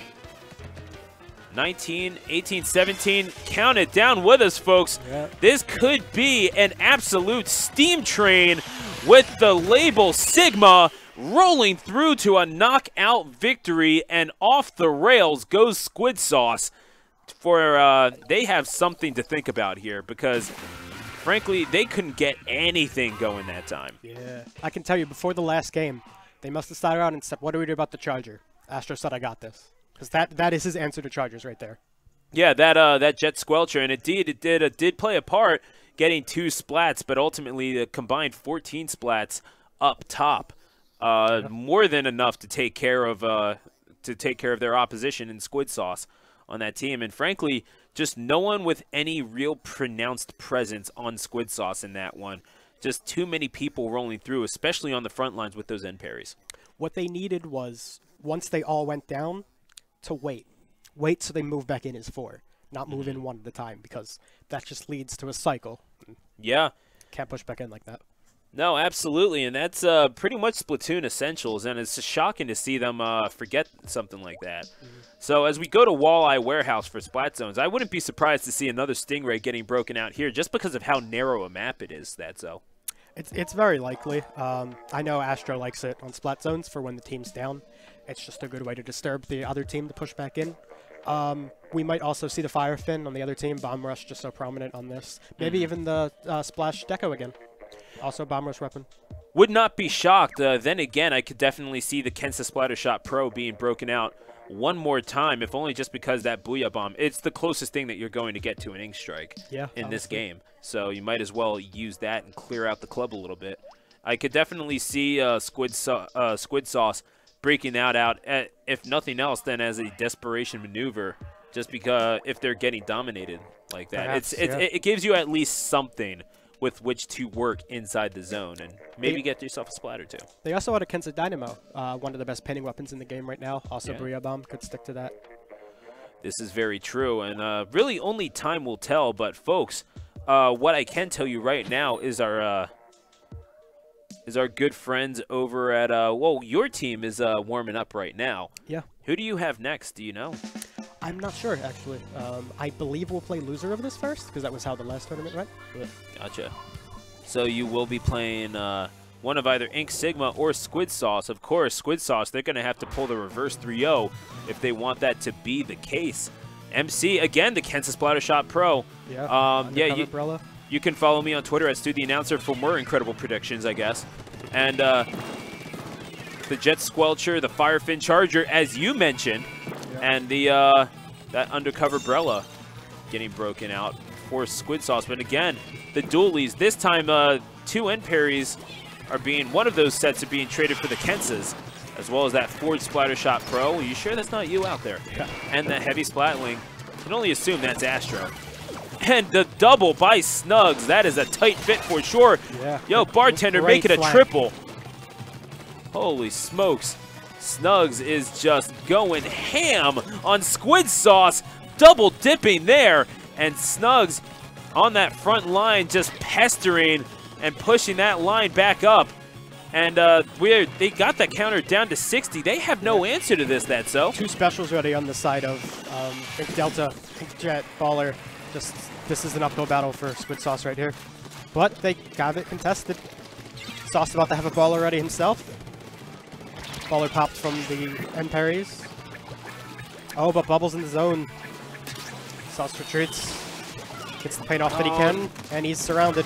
Yeah, not nearly enough to take control of the zone, though, and that's the knockout victory to secure it. And it's not like they weren't going down without a fight, but frankly, you can't really be fighting. You can't really be fighting a tsunami with a boogie board. They fought to the last minute. Just, yeah, that is going to do it, and they just surf their way to 3 knockout victories. Yeah. Do Ink Sigma. What's worth keeping in mind is just this is new grounds for Squid Sauce. We're seeing 4 LAN veterans with 4 people who I don't believe have ever been to Switch Versus before. So I believe you're right. No, and it's not like Sauce was doing too terribly for himself. And Sauce, again, a very respected member of the Splatoon community in New Jersey, trying to get people out to events all over the place. He was trying to help organize rides to Long Island Splat as well. So he has hands in all sorts of cookie pots here in the region. But of course, the gents from Maryland doing their part and showing why they are, thus far, the kings of Switch Versus. For now. For now. This is true. You could definitely have something to say about that. Yeah. A team of myself, Muddy, Raptura, and MK. Pretty powerful. That is going to be our main event for sure. And, folks, that is going to be worth the price of admission. Luckily for you, it's for free. So definitely keep it tuned here to twitch.tv/bros_calamity. Folks, we're going to keep things going here as we get your team on stream. What's the name of your team, anyway? We're currently going by Attribentum, which is the team that I play with online. We've been trying out Muddy, and we play with Raptura occasionally. So when we grouped up for this, we thought might as well go with an online team name, just like Ink Sigma did. Attribentum? Attribentum. It means black ink in Latin. A bit hard to pronounce, I know, but a little bit. Attribentum. Just call us At. Might as well. We shorten it to that if we have to. So I'll go Atra. Works for me. Okay, fair enough. Sounds a bit similar to Astro, but yeah, but at the same time, I mean, it'll be fine. Yeah, no, I get it. I respect the Latin and all that sort of stuff. I see it. You know, Latin-based words. I picked the name before I picked the players. So. Fair enough. Yeah. I mean, yeah, you certainly picked the name before you realized that it had to be said on commentary. So yeah, that is. I'll give you that. I picked the name before I realized I'd have to spell it occasionally. That was an issue. Oh yeah, for sure. So yeah, I might actually ask you to do that real fast. You have a pen? Or? Oh, do you? Okay, right on. So Jay Moosh coming through, going hard in the paint, I guess, or in the ink in production. So. Holla at your boy. Good stuff, Jay Moosh. Follow him, by the way. SSJ Moosh. That's. I should probably get out to my team now. Get ready for the next step. You should indeed. We'll see if the. Okay. Yeah. Yeah, we'll have to see if Black Ink can put them in the red. Who are we playing? Can put Squid Sauce in the red here, as it's going to be. No, I am, but who are we playing against? Squid Sauce. Squid Sauce. If it is in fact the loser. So Squid Sauce versus Attribentum, I'm hoping, is the right way to pronounce that. But, folks, once again, thanks for joining us here at twitch.tv/bros_calamity. Your home for Philadelphia Smash and Splatoon. I'm Stu, the announcer. Thank you so much for joining us. Above, that is a shot of the laboratory, our venue here in Hatboro. And it's a pretty solid set. That's Chris playing with Maddie on Mario Party that we've got going on the stage right now. And over on the far side, to the center left, is where our Splatoon setup is. So yeah, we got the mood lighting, we've got everything ready to go, and we should be just about ready to rock here at the laboratory for some more Splatoon teams action. Joining me on the mic at this time, stealing my leather jacket gimmick apparently is Astro. That's a pretty cool jacket actually, not gonna lie. Oh, thanks. I honestly don't know how long I've had it, but whatever, it does its job. Fair enough. I've had this thing for about a year, so that's I won't jack your style though. I mean, yours is cooler.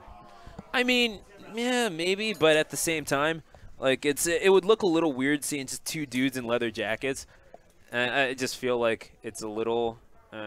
I mean, we're your stereotypical biker gang here in Hatboro. What are you talking about? Yeah. Just another day, another biker themed Splatoon event. Yeah, we've never ridden a bike in our lives, but.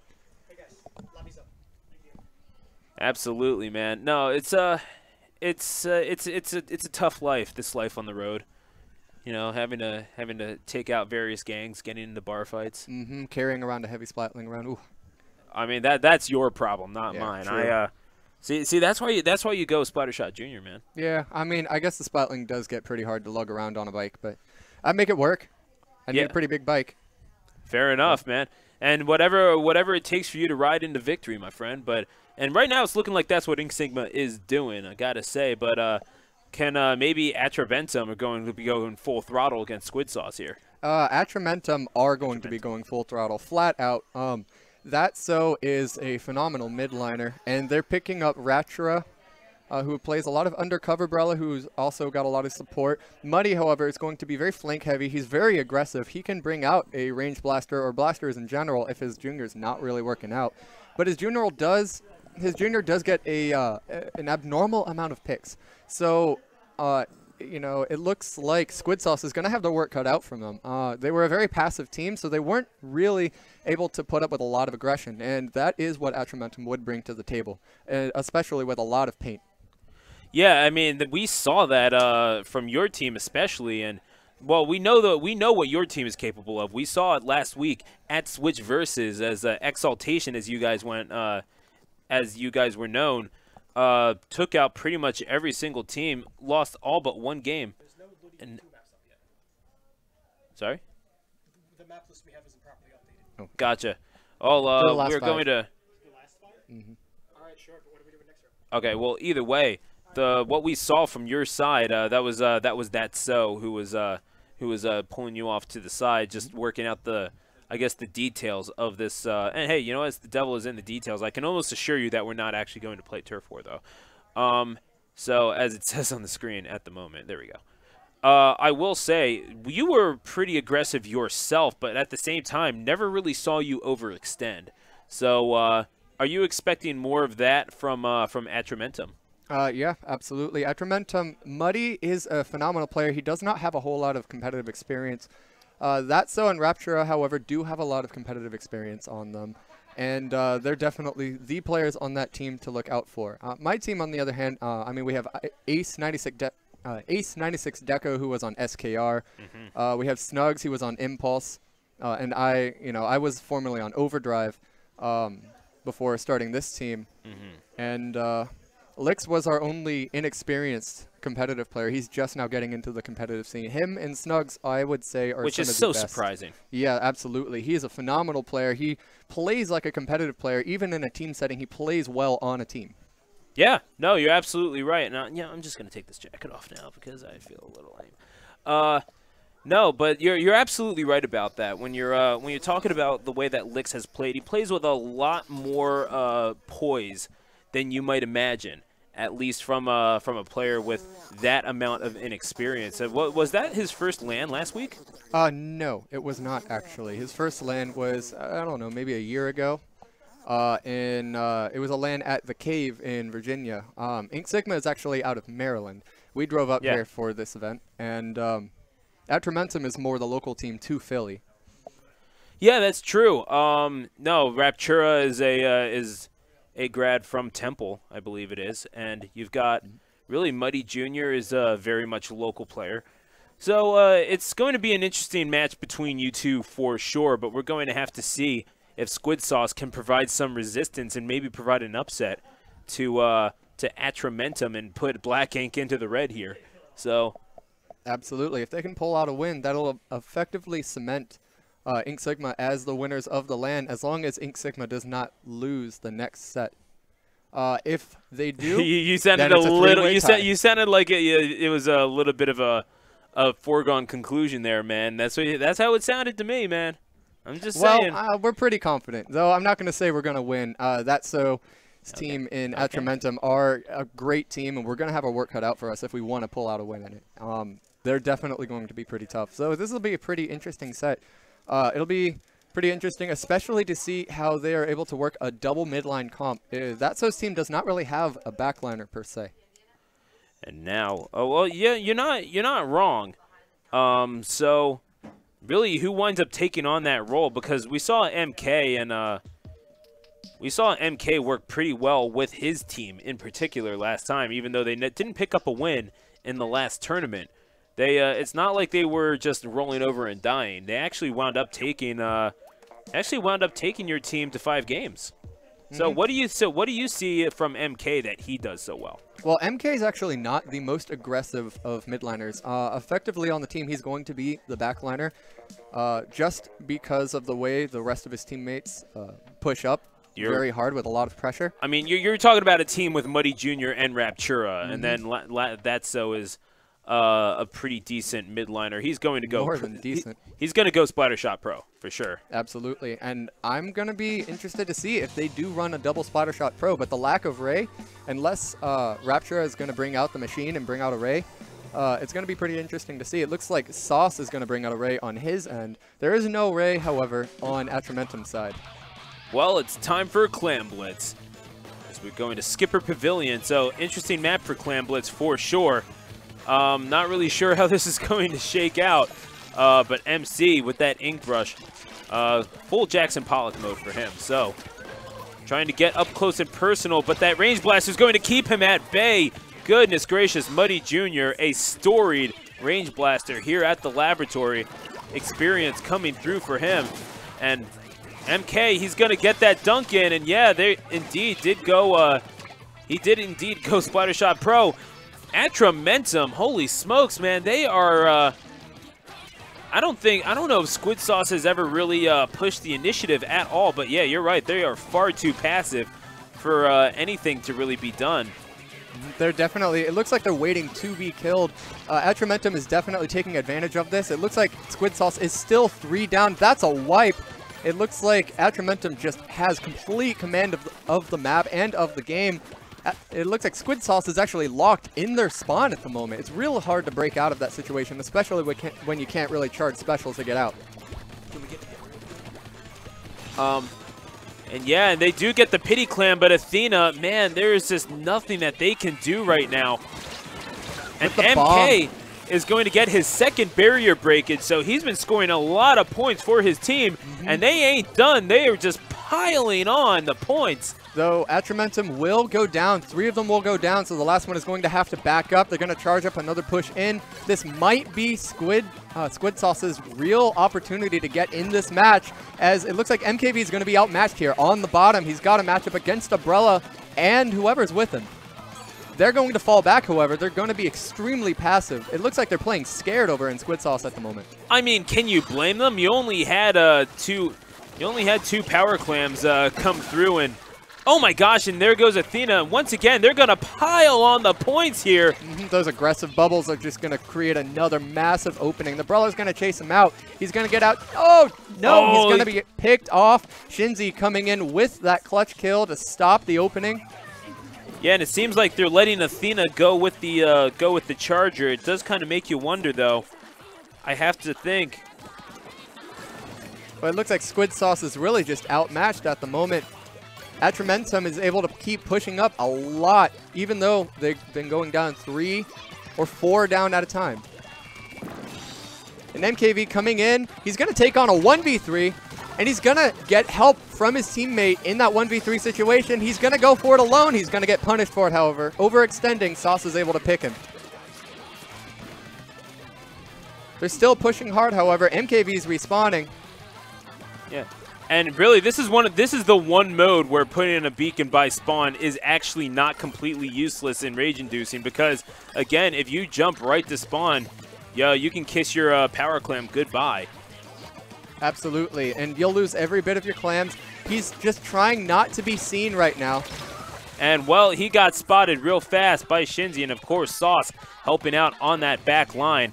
How he's able to walk with those flippers is a sight to behold, but nonetheless, they've been playing defense a little bit better, but as I say that, the barrier breakage and MKV, he's going to come through with even more clams. He's going to toss that in, bring it down, 92 points on the board. 3 clams away. Oh, and... Ooh, he's not going to make it. That's going to be the end of their push. They prioritize kills over clams right there. And the momentum is stopped by that Brella, so ingenuity, you know what? Sometimes it helps out, but other times, man, you just get rolled through, and it is going to prevent the knockout victory for now. But they have so much map control. They're just going to get another power clam so quickly. Absolutely. It looks like Squid Sauce is just playing too passively. MKV has a free walk in. Yeah, and this is going to do it. That's the knockout. And yeah, you're absolutely right. Seeing how much map control they had free reign over pretty much every single clam that they could get their hands on. And really, you saw how much room they had, especially on the bottom of the map. The blue side could never get down there, and Sauce in a losing effort, 14 splats, Athena with 10. But yeah, that was pretty hard to match on the other side. Goodness gracious, man. Yeah, just a little bit. We apologize for the audio connection that we have. We are working things out, but I have to say, it was a tremendous effort by Squid Sauce, but I mean, sometimes you're outclassed. It's as simple as that. Well, even then, their real large issue is that they're playing so passively that they're letting, they're basically giving away map control. They were basically playing on defense the whole match. Even when they had the opposing team 3 down, they just didn't push up and try to retake the map. And another issue that I found, on that map, you really need to push and work both sides of the map. You need to work the bottom, you need to work the mid. The top portion is actually kind of irrelevant outside of turf war, so you're never going to see teams go there too much, but you need to be able to work out both sides of the map. Otherwise, you're just going to be brute forcing it straight through a wall. Gotcha. All right, so I'm going to try to control the production while doing this. So, all right, this is going to be interesting. New experience for all. Gotcha. Like, yeah, or you can do it in the lobby. Oh, this is true. Yeah. Well, you press B and then do it. There you go. There we go. All right, so we'll figure that out. And it seems like all right. Where do you see the indicator that's auto? Right the there. little red, the orange thing right there. Wait, when you press B? Yeah, that's auto right. It's when you press L and R in the lobby. Okay, that's it. You don't press anything.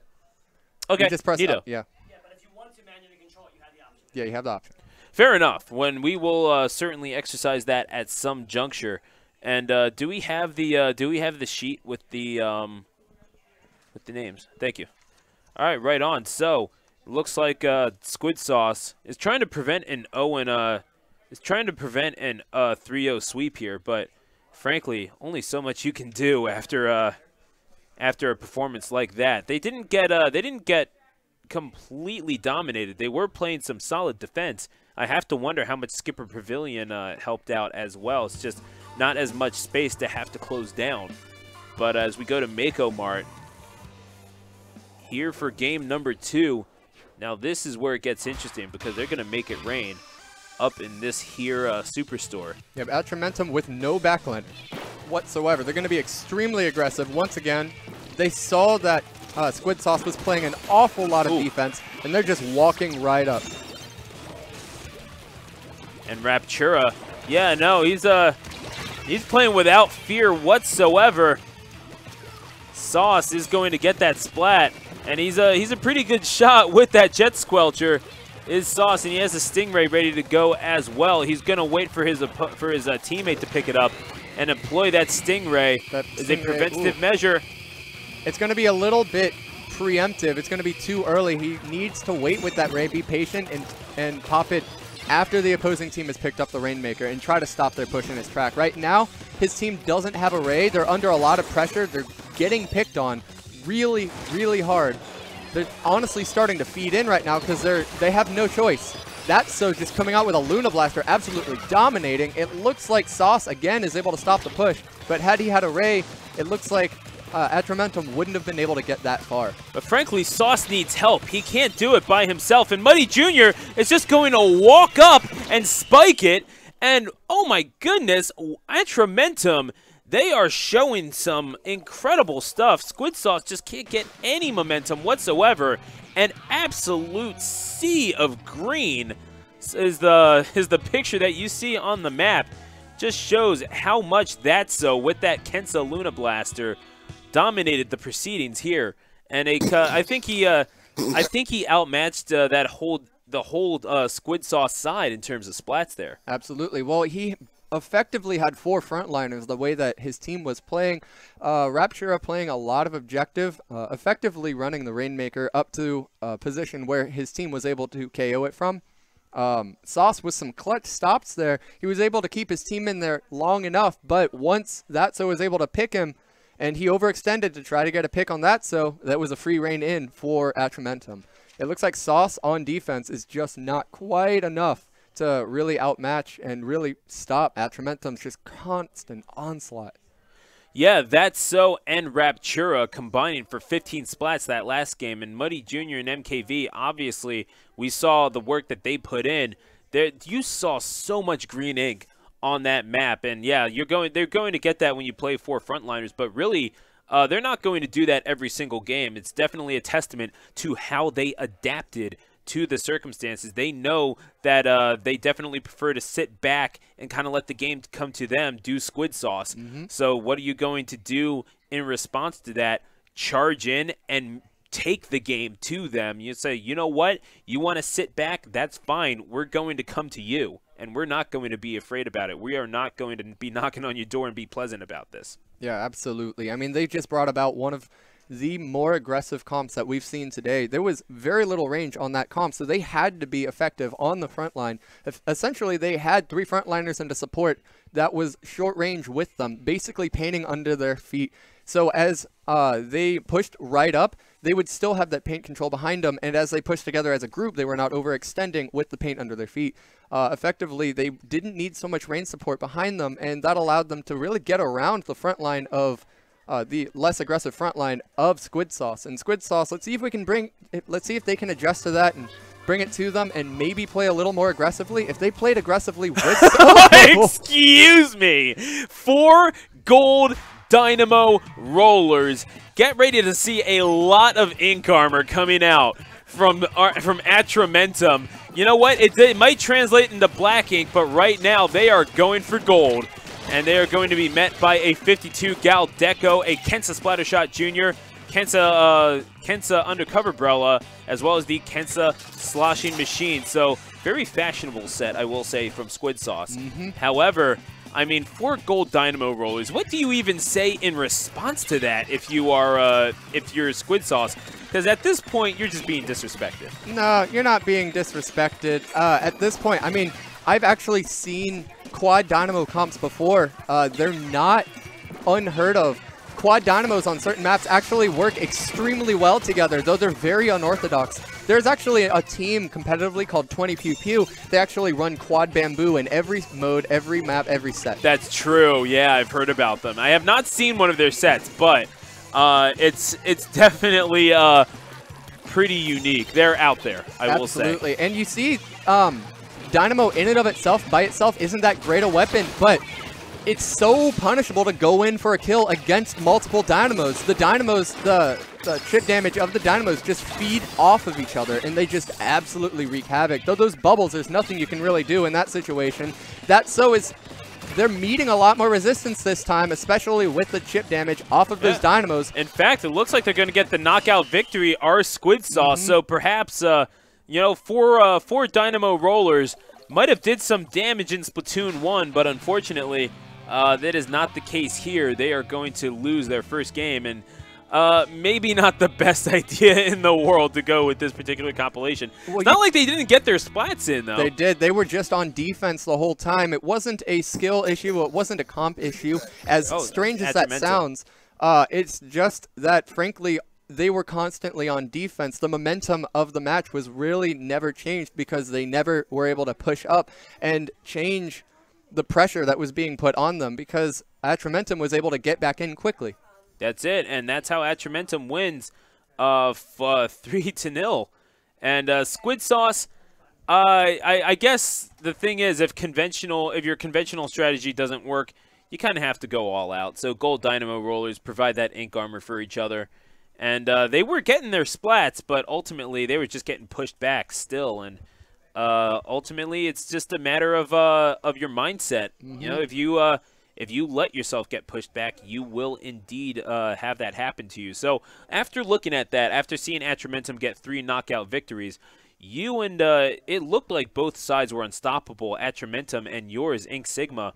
What is your strategy going in, seeing how aggressively Atramentum plays? Well, we've got more range to begin with. Though Atramentum can bring out a Splattershot Pro, 2 of them in fact, they don't have a dedicated backliner. That allows us to get back in the match a lot quicker if we go down.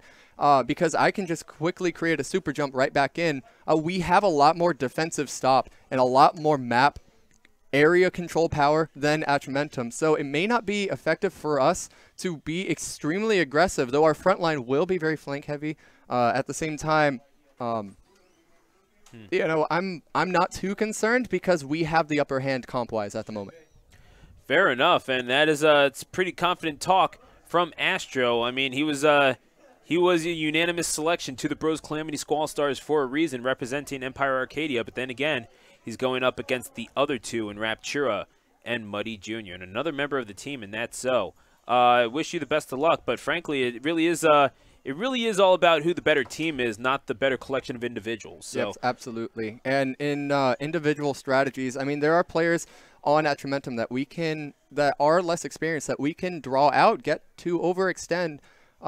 They're going to be super flank heavy, but they'll be alone, and we're waiting on that. Players like Muddy, we can punish that if we're just waiting on it effectively. And on a lot of maps, they're not going to be able to effectively flank without being stopped in the first place. Well, you'll be waiting on that, and we'll be waiting on that heavyweight championship match to determine the winner of the Splatboro Switch versus at the Lab number 12. That's coming up next. Don't go anywhere. We'll be right back here at twitch.tv/bros_calamity.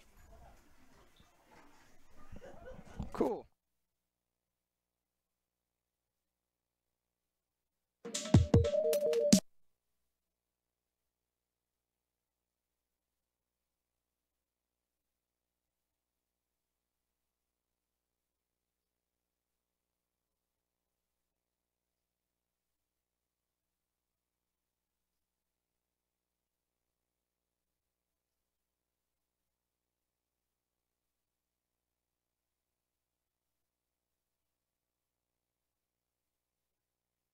This is the man I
Folks, we are ready to go here in Hapro for the final round of our Splatoon 2 teams tournament.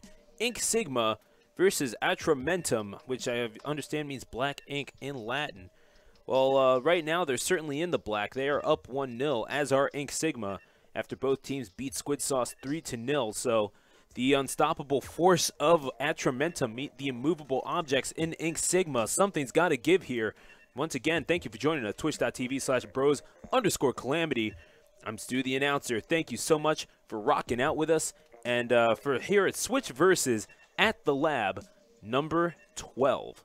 And it's so hard to believe that we've had 12 of these things. A whole year worth of Switch Versus. And it's only going to keep going from here. So thank you for joining us. Thanks for rocking out. And considering that we are less than a month away from the release of Smash Ultimate, it's going to be so strange to think about how much Switch Versus is going to change in the coming months, but we are just about ready to go, and indeed we are. So, as we get things going, Atramentum versus Ink Sigma here at the Lab for the championship. Time to cover the Splat Zones in Gobi Arena. And you know what? What better place to start things off than an arena for this? Well, frankly, this is going to be worth the price of admission. So here we go. Ink Sigma Astro, I guess I should say, breaking out that heavy Splatling Deco. And joining him is Ace Deco, excuse me, with the Splattershot Pro. The Forged Splattershot Pro, I should say. And that is accompanied by the Enperi Dualies and the Custom Blaster. Opposing him is Muddy Jr. with that familiar Splattershot Jr. Raptura with the Kensabrella. A Forged Splattershot Pro on the other side as well. And a Tri-Slosher Neveu that is being employed. Yes, I like doing that, okay? It's fun. MKV using the Tri-Slosher, but he gets a face full of Splattershot Pro pellets. And poof, hey, thanks for joining us in the chat, my man. But that's Ace on his perch. See if anyone can knock him off. But right now, it's Purple getting pushed back pretty heavily. And they've got the counter down to almost halfway. That's so. Certainly has something to say about that. Trying to take care of the... he tried to take care of that Brella, but only so much you could do about that. And there's some connection problems being had here, I think. Yeah, we're having connection problems. I'm sorry about that. We're going to get that figured out very shortly. Snugs is this is a little crazy to look at, not gonna lie. But so we just saw Licks like slide in like smooth criminal style. It was a little crazy. And we are going to get that fixed for you. We do apologize for the inconvenience. And right now it is going to be Ink Sigma making no apologies for their performance. They've got the counter up to 60, so it's a 60-13 lead that they have going for them. MKV just trying to create some ink space, some space for himself here, and inking as much as he possibly can. They're going to take control and but immediately relinquish it. And as that counter goes all the way down to 18 ticks remaining, so 82-13 would be the final score if the game were to end now. But then again, if the game were to end now, I would be very surprised. Muddy Jr. doing Snugs dirty. Holy smokes. Coming through, going hard in the paint, or I guess in the ink, I should say. Licks popping the bubble and popping the hopes of Atramentum, excuse me. Atramentum? There we go. Yeah, we got it. We got it eventually. That's so, well, that's so disrespectful from Ace, who's going to get the splat on him. 4-2 on the field. And, oh, but they barely lose control at the last second, but it looks like they're going to take it back. Counting it down. They're almost at 100, and indeed, that is going to be the knockout blow. Ink Sigma taking out Atramentum and taking over Splat Zones. I don't think they've lost a zone all day, and indeed, they are going to go up 1-0. So Atramentum proving to be a formidable force, but frankly just could not get in far enough to provide any sort of challenge for Ink Sigma.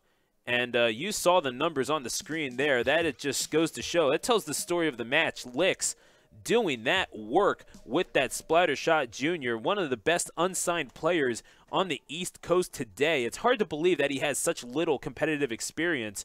It would be scary to think about how good he's going to be once he gets some of that on his side.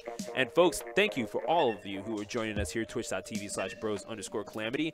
I'm Stu, the announcer, rocking solo with you, apparently, here at the laboratory in Hatboro, Pennsylvania, for the final match of this here tournament, the Splatoon 2 4v4 teams tournament. Inc. Sigma, a very well-known team here on the East Coast, and obviously captained by Astro, and leading them into battle, Ace, Licks, and Snugs. And they have won every single Switch tournament, Switch versus tournament they have entered, and looking to continue their domination up to the north and complete their Switch versus takeover and really declare themselves the de facto champions here.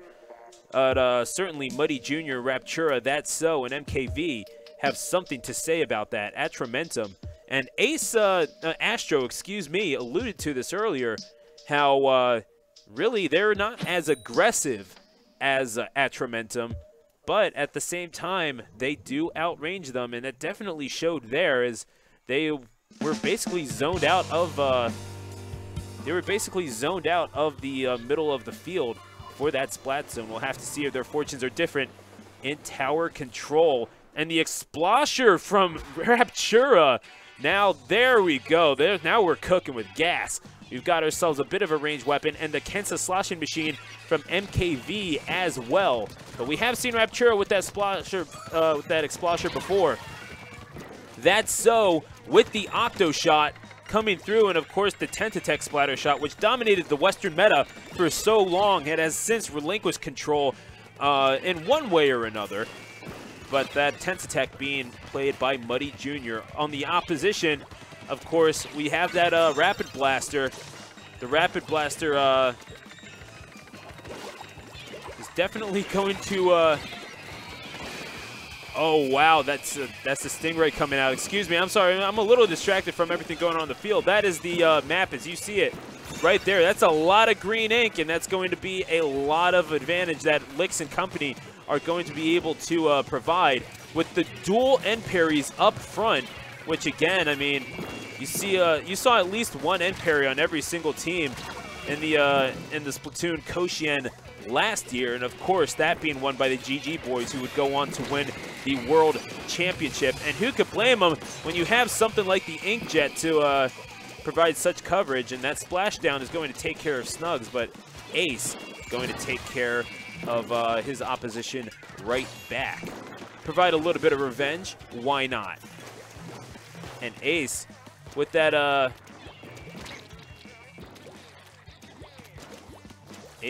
Rapid Blaster, tagging his opponent, and MKV felt the full force of it. He's going to try to take care of that bubble that's just kind of lingering, but Snugs in the wrong place at the wrong time.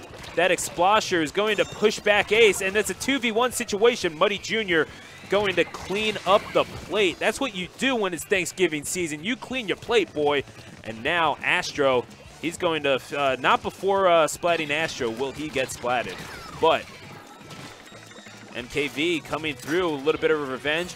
The Fizzy Bomb, and that's going to take out Astro. Excellently placed by MKV. The splashdown provide himself a little bit of coverage. That was not safe at all, but Licks fails to take advantage, and that is how they're going to continue their push forward.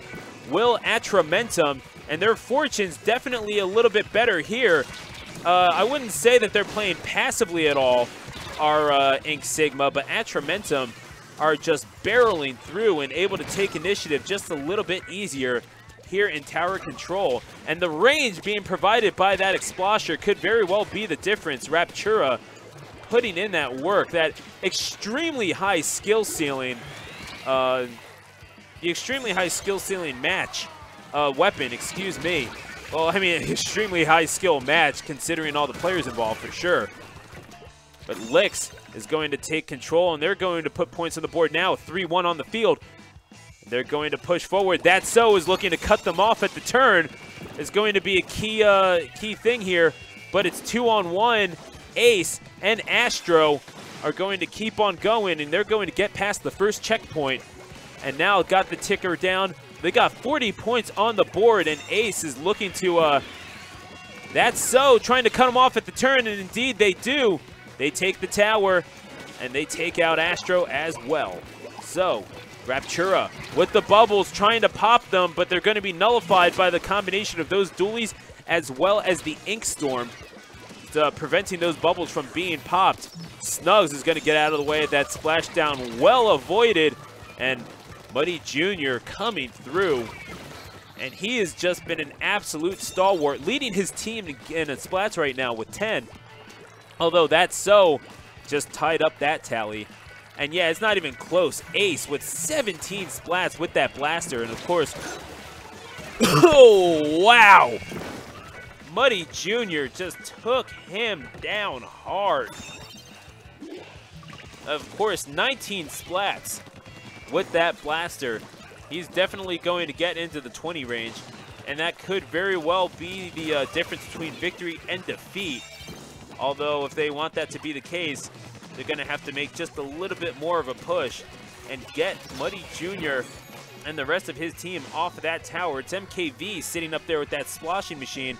He's probably throwing out those fizzy bombs, trying to get whatever he possibly can, and it looks like he did, in fact. So there's going to be one final push, but no, they cannot do it. And they're going to have possession of the tower and take the game at Trementum with a 67-50 victory. Beautiful stuff from the boys in Black Ink. And that's how they take game number 2 and tie things up at 1 apiece. At Trementum, as you saw right there, Ace with 19 splats, but 13 each from That's So and Muddy Jr. Raptura, again, not so many splats, but definitely the Splasher is an option that has to be respected. If you do not, well, frankly, you're dead in 1 or 2 hits. If you have 1, if you get a direct, let's be real. But he got just enough directs to make that an option that needed to be respected and definitely avoided. And you saw people not really approaching Raptura. He was just able to toss things in with relative ease and throw out those hitboxes might as well. And it works out pretty well for Atramentum. So as we're going to Rainmaker for game number 3, not going to have an exclusive backliner, it looks like, for this mode. Although I can definitely see that playing out to Atramentum's clear advantage. The question is, when it comes to Clam Blitz, what do you do about that when you don't have a goalie? Because the roles are pretty set on Ink Sigma's side. And if Atramentum want to take this, if Atramentum want to take that game number 4, they are going to have to improvise. But Rainmaker could be a little bit less of a problem. We don't know for sure. Ink Sigma are definitely going to have something to say about that. Raptura still has not made his decision. Perhaps thinking about going back to the what's it called, the sloshing machine. You never quite know. And as Raptura continuing to deliberate, or is this mind games? Who knows? You got to get this game poofed. I would tend to agree with you, my man, because this game is incredibly fun. And give a holler in the chat if you haven't already, man. It's good seeing everybody come through for a little bit of Splatoon action, especially when it happens here at the laboratory. And here we go. This is game number 3. Time to make it rain. And Humpback Pump Track is going to be the destination for this game 3. MKV, once again, breaking out the Tri-Slosher, as well as the Parry Splat Dualies. Oh, a complete team wipe! Holy smokes! And just like that, Ink Sigma, I was wondering if they were going to have any trouble. No money, no problems. Holy smokes, I guess I should say no money, no problems. And now, That's So gets taken out in short order. And once again, Ace with that Rainmaker, the Bloblobber, and Raptura not able to do much of anything. A sea of green ink. That Bloblobber can only do so much. That's So with the saving blow here. 2-2 on the field, and easily, man, that's so, just like that.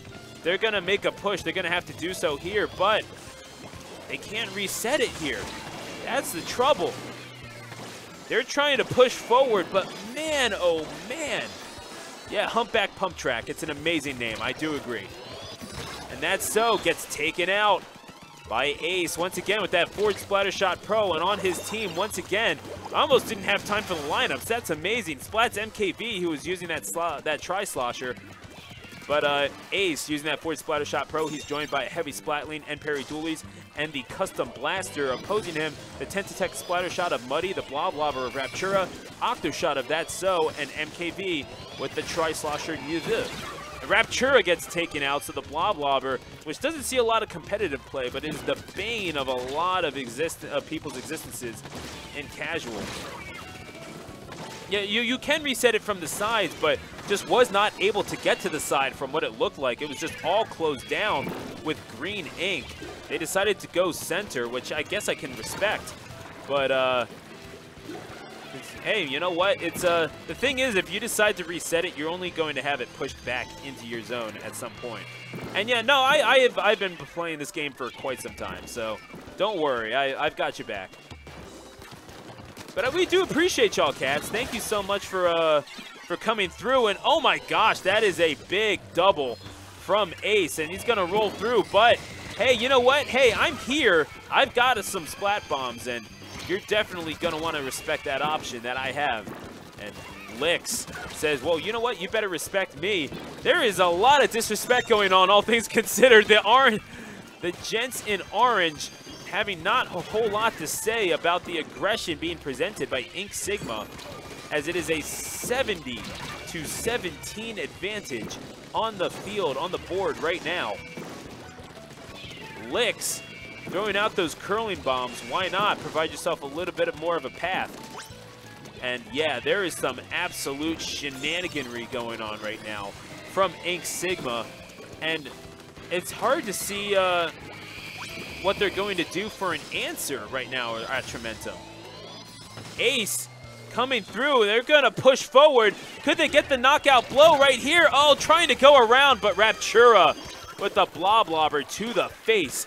That is going to be what they needed to at least salvage this matchup, but that's 95 points on the board for the boys in green.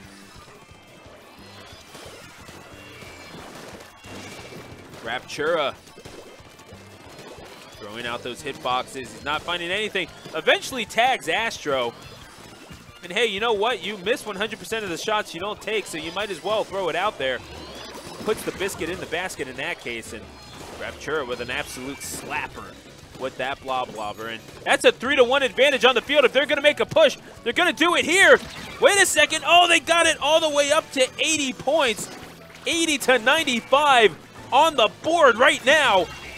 And yeah, talk about madness. No, this is Splatboro. And the barrier is popped. They're going to grab it once again. That's so. They've taken the lead. And the knockout blow, not quite.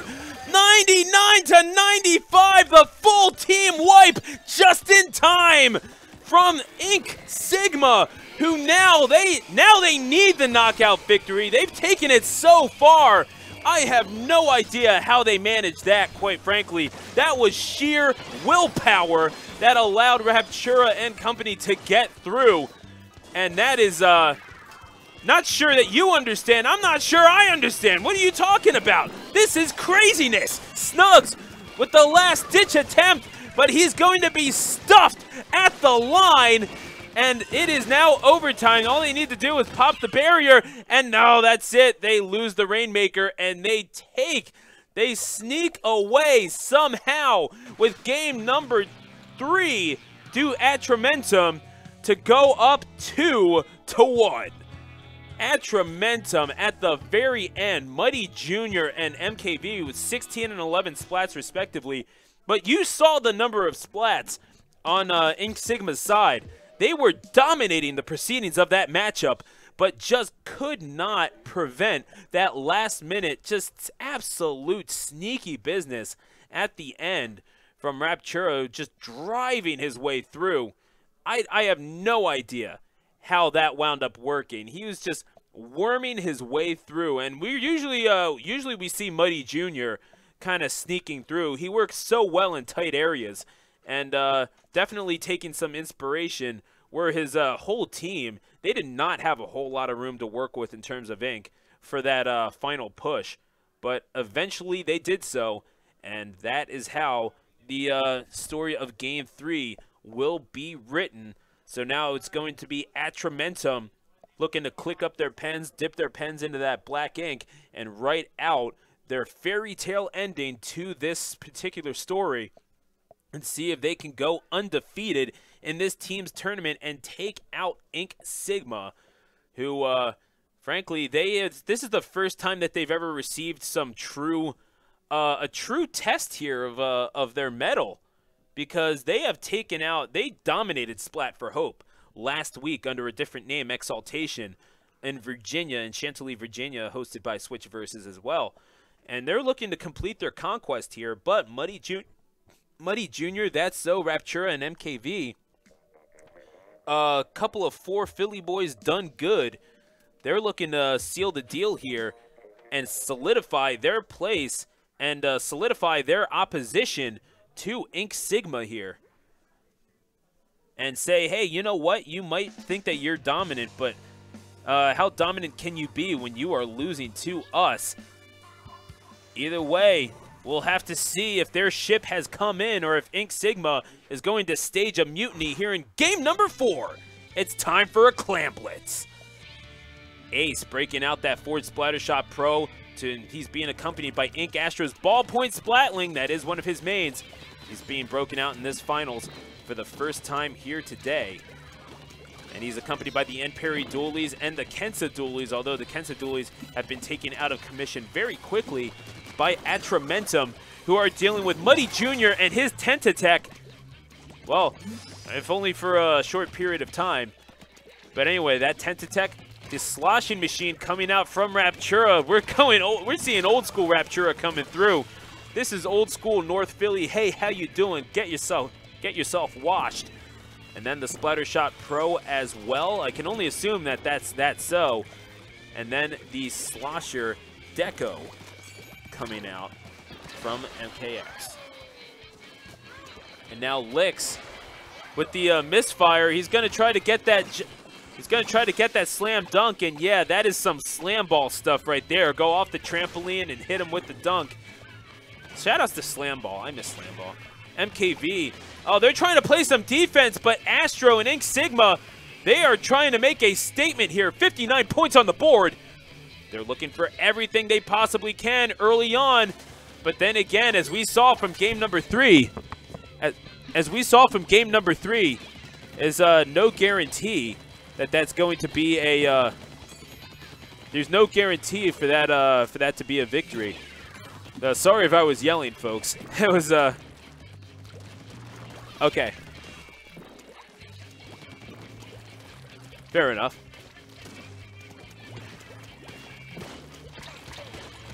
And now MKV trying to power through with that power clam. Not doing anything there. Licks providing some wonderful defense. And he's just hiding there, lurking, waiting. Muddy Jr. is going to be taken out by Astro, who again playing a very good backliner, but maybe overextends himself. And Ace is not going to have as much protection as he would like. 3-2 on the field though, so he's going to make that jump all the way in, and he's going to have an opportunity. There you go, the slam dunk into the net. That's been their play all day. And now, with the 59-0 lead, this is how That's So is going to have to negotiate through the sea of orange ink coverage, the name of the game here in Clam Blitz, and he gets taken out by Ace with that power clam. And again, all they need to do is get another person in so Ace can get that super jump. Certainly they have something to say about this, but we'll have to see. Ink Sigma trying to get this into a game 5. He splats MKV, and with those power. Oh my gosh, somehow Splats Muddy Jr., he's going to have a clear path in, and that's how Ace breaks the barrier. I'm not sure I can really believe what I just saw. Frankly, Muddy Jr., he thought he was going to be slick with that flank, and he said, hey, how you doing? Catch a bubble to the face. Beautiful stuff from Ace, and those bubbles proving to be the ace in the hole from Atramentum. Excuse me. Holy smokes, sometimes the set gets so hyped you stumble over your words. That's just how it shakes out sometimes, folks. That's so with the Vanilla Splattershot Pro. Has not been completely effective, but really the best thing that he can do right now is throw out those point sensors and get those and there you go, that's Ink Astro. Hopefully get that sub saver. Give that some use, because frankly, when you have this much ink, when you have this much opposing ink on the field, all you can do is point out the opponent's positions. Raptura is going to get the first points on the board for what's it called? Oh my goodness, I'm sorry. I'm reading the chat. It's been a little crazy. Yeah, you're going to see some crazy stuff if it indeed does go to a game number 5. I'm stumbling over my words. This is a little nutso. And speaking of nuts, that trade with the Splat Bomb. Muddy Jr. has been crazy with the Splat Bomb reads all day. And Licks introducing himself up close and personal. Licks is just trying to get himself a knockout victory. That's not going to be necessary. Ink Sigma takes game number 4, and we are going to go to a deciding game number 5. So, one game to take it all. The mode, I think, is going to be... It's going to be Splat Zones, yeah? Oh, we don't know? So we're going to have to see for sure. Excuse me, folks. All right, so Poofed, thank you for joining us, and thank you for everyone who's joining us here at twitch.tv/bros_calamity, your home for Philadelphia Smash and Splatoon. Getting ready for this decisive game number 5 at Skipper Pavilion, and it is indeed Splat Zone. So, one game to decide it all. We're ready. We hope you are at home. Folks, if you're enjoying the action here, you're definitely going to want to follow us on all forms of social media. Jay Moosh, hit him with the ad slides. Go ahead, hit us up.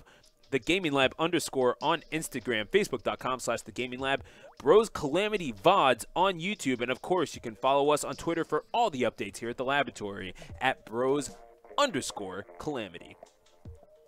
Oh, Grass Snake. Grass Snake coming through. No step on Snake. No step on that clip, but go ahead and click it. So, thank you so much for that, Grass Snake. We really appreciate that. I definitely want that posted because that was some pretty incredible stuff. Folks, my name is Stu, the announcer. It's been an honor taking you through this tournament and bringing this Splatoon action here in Philadelphia to you, the viewers at home, wherever you may reside. We had a couple viewers from England earlier on. So, yeah, you all rock, and thanks for rocking out with us.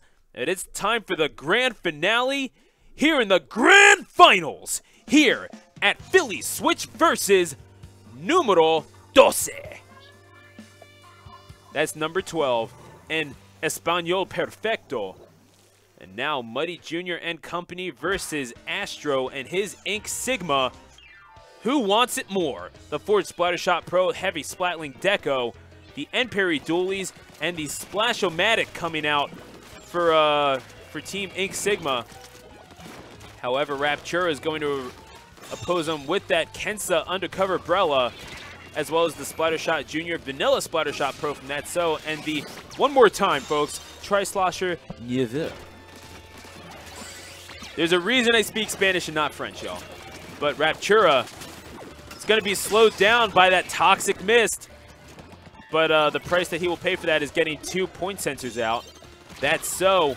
Oh, that's a full team wipe. And Team Blue, that is in fact Ink Sigma, are going to take the lead. What a comeback victory that would be after the convincing victories from Atramentum up to this point. And right now it is 2-2. Game 5 to decide it all here. Licks. That's going to be a good splat on Ink Sigma, but Atramentum. On Atramentum, excuse me. They certainly have something to say about that. Atramentum certainly not backing down to anyone, as they usually do not. That's so dominating the zone area, as is Muddy Jr. just hanging out the short and midliners respectively, taking everyone to task. But that Inkjet having something to say about it. Those Snugs gets taken down by Muddy. And now it's going to be Ace and Astro in the area just to take over that zone and keep that timer from ticking down. But Ink Sigma come right back into the area. They have themselves 62 points on the board, and they're cutting into the penalty. 4-2 on the field. That's so helps to take out Link. That was a 2-1 effort. Good stuff by all peoples involved. And taking a look at the map right now, it's a little nuts.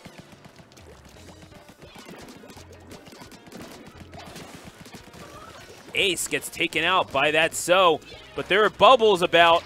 He definitely wants to get rid of those, but he's distracted just a little bit. Maybe the diversion that Snugs needed to take him out with the Splash-O-Matic. But the penalty is gone. Could this be a knockout victory for Ink Sigma? Count it down with us. 5, 4, Ink Sigma dominant. All hail the kings of the Mid-Atlantic. Ink Sigma in 5 games take out Atramentum. And once again, Ink Sigma dominating the entire region, and it was not without a fight from Atramentum. Oh my goodness gracious, wait a second. I think I called that wrong. I feel like I did. Oh my gosh. I don't even believe what I saw. Maybe I was just so used to calling Ink Sigma victories. Holy smokes. Atramentum. Holy smokes, guys. It's been a crazy tournament. Congratulations. 5 butts. Poofed, you're nuts. I can't believe what I just saw. I know you can't either. Ink Sigma. Frankly, they gave it their all, as did Atramentum, but there can only be one, and congratulations to everybody involved. Folks, we're going to be right back.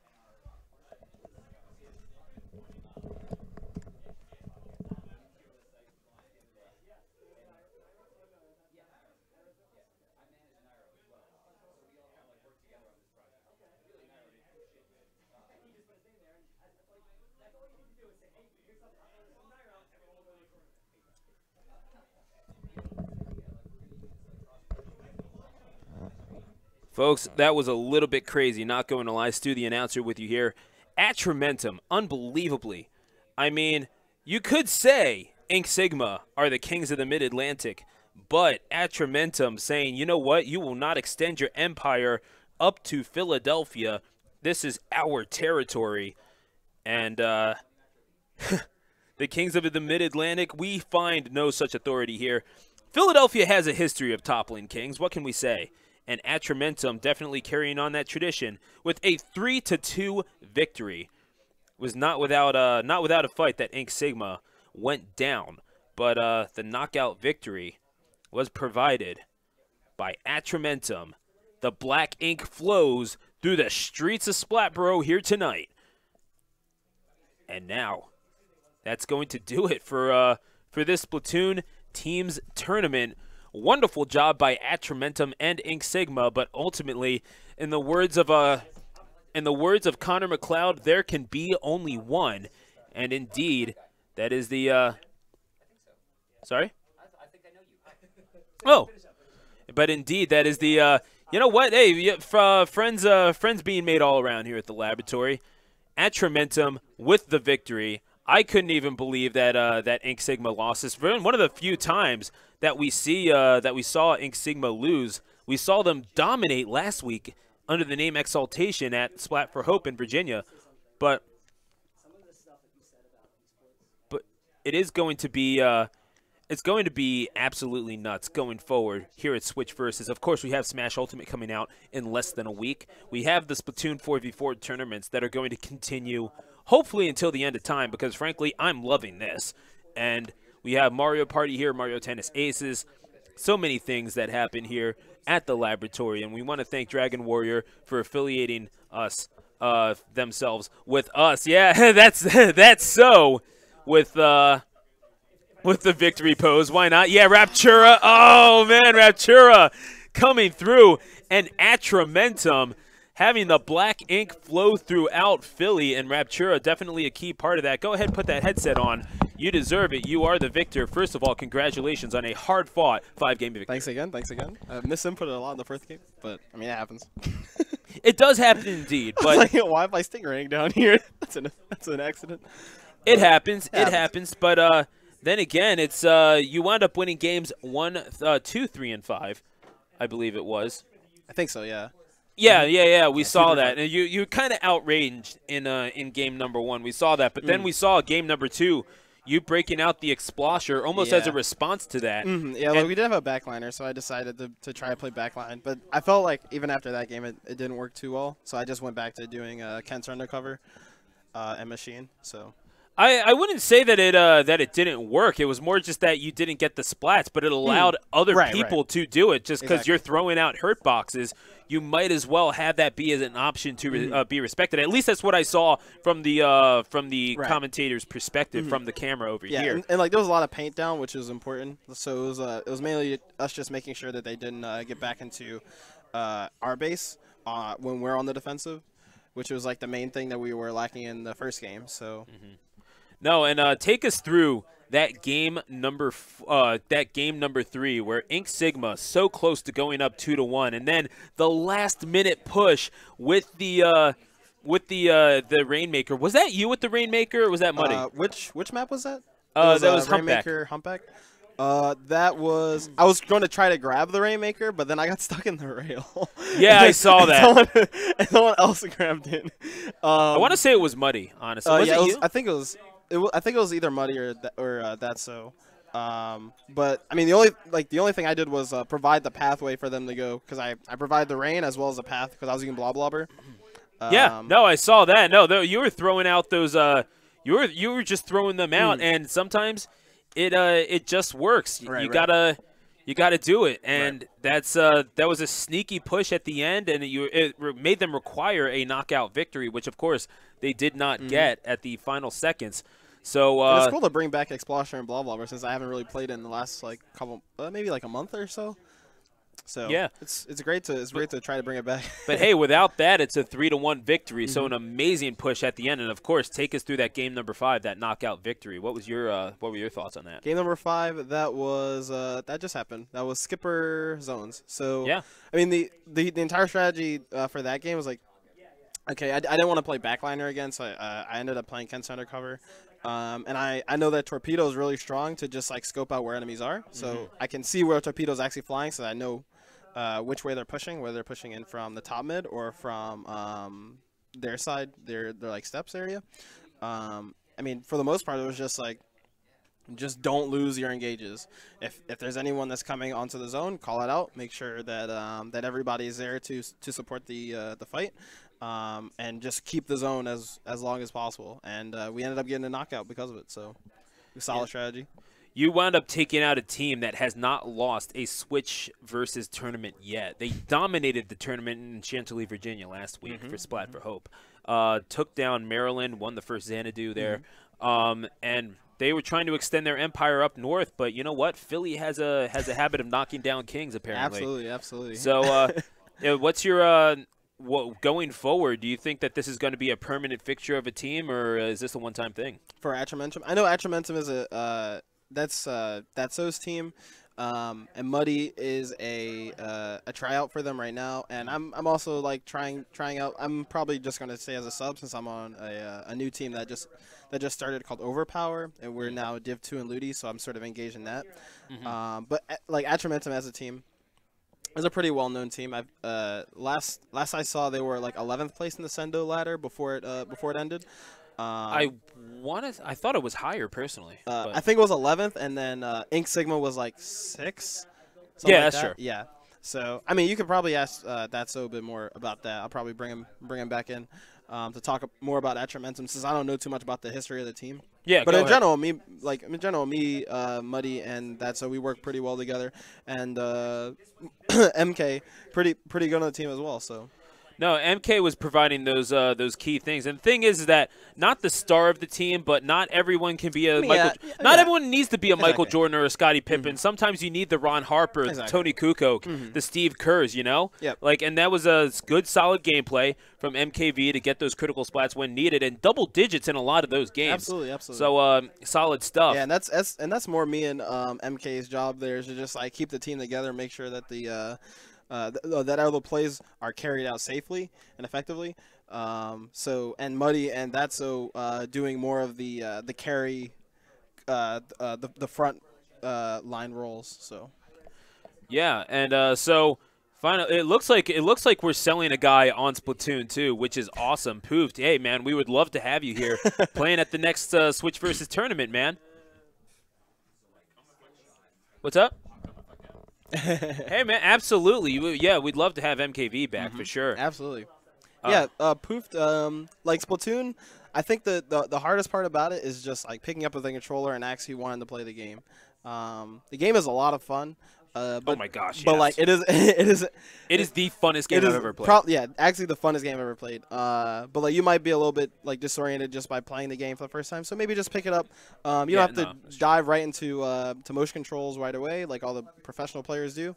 You can probably play sticks if you're more accustomed to like Call of Duty or those kind of shooters. And then later, if you want to try to get a little bit better at the game, you can start with motion controls. Yeah. And that's like the easiest way to get more into the competitive scene. Or you can just not play competitive and just play Turf War and yeah. And like nothing play with wrong your with friends. that. Nothing wrong with that. So yeah, I mean, definitely a good time all around. There's Salmon Run as well, so you have some PVE. See you around. So you have some PVE. Fight against some little salmonoids, and I mean have fun with the 2 story modes too. So really great game. Yeah, and the Ruins of Arc Polaris, I believe, is the newest one. Yeah, something like that. No, but either way, it's one of the funnest games I've ever played in my life, and I know that there are a lot of people, at least in Smash 4, that comment about how. Yeah, I mean, this game just isn't all that fun. Splatoon 2 has no such problem. Absolutely. I've not had a single time where I was like, I dislike this game.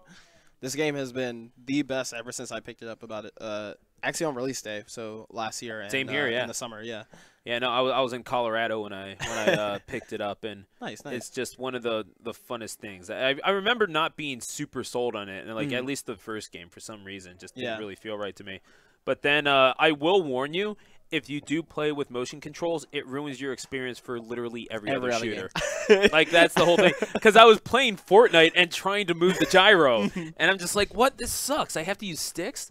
Screw this. Fortnite sucks, man. Yeah, like even Warframe just came out on the Switch, and luckily they have motion controls on the Warframe, but it's not enough to where how weird is it that we're thankful for motion controls just as gamers?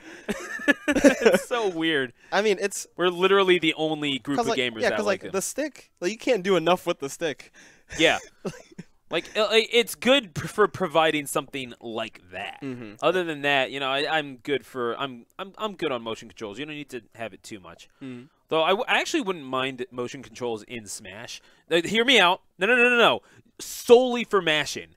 Like, instead of having to mash buttons, you just like shake the controller as much as you possibly can, and that mashes you out. That's literally it. That's it. That makes sense. I mean, it's a bit odd, but oh, for sure. I can see the benefit. But it also makes sense. It's like you're trying to wiggle out of a grab, so it does that. Just brush them off your shoulders, you know. Exactly. So. The motion controls in Splatoon, it provides aiming basically. Yeah. Is what you're doing with that. It provides movement options. Yeah. So like what I do is I tend to flick my stick. If you ever see my hands. One of my old teammates said that I look like I'm playing a game of Bop It, where I'm just like pulling and twisting on the controller a lot.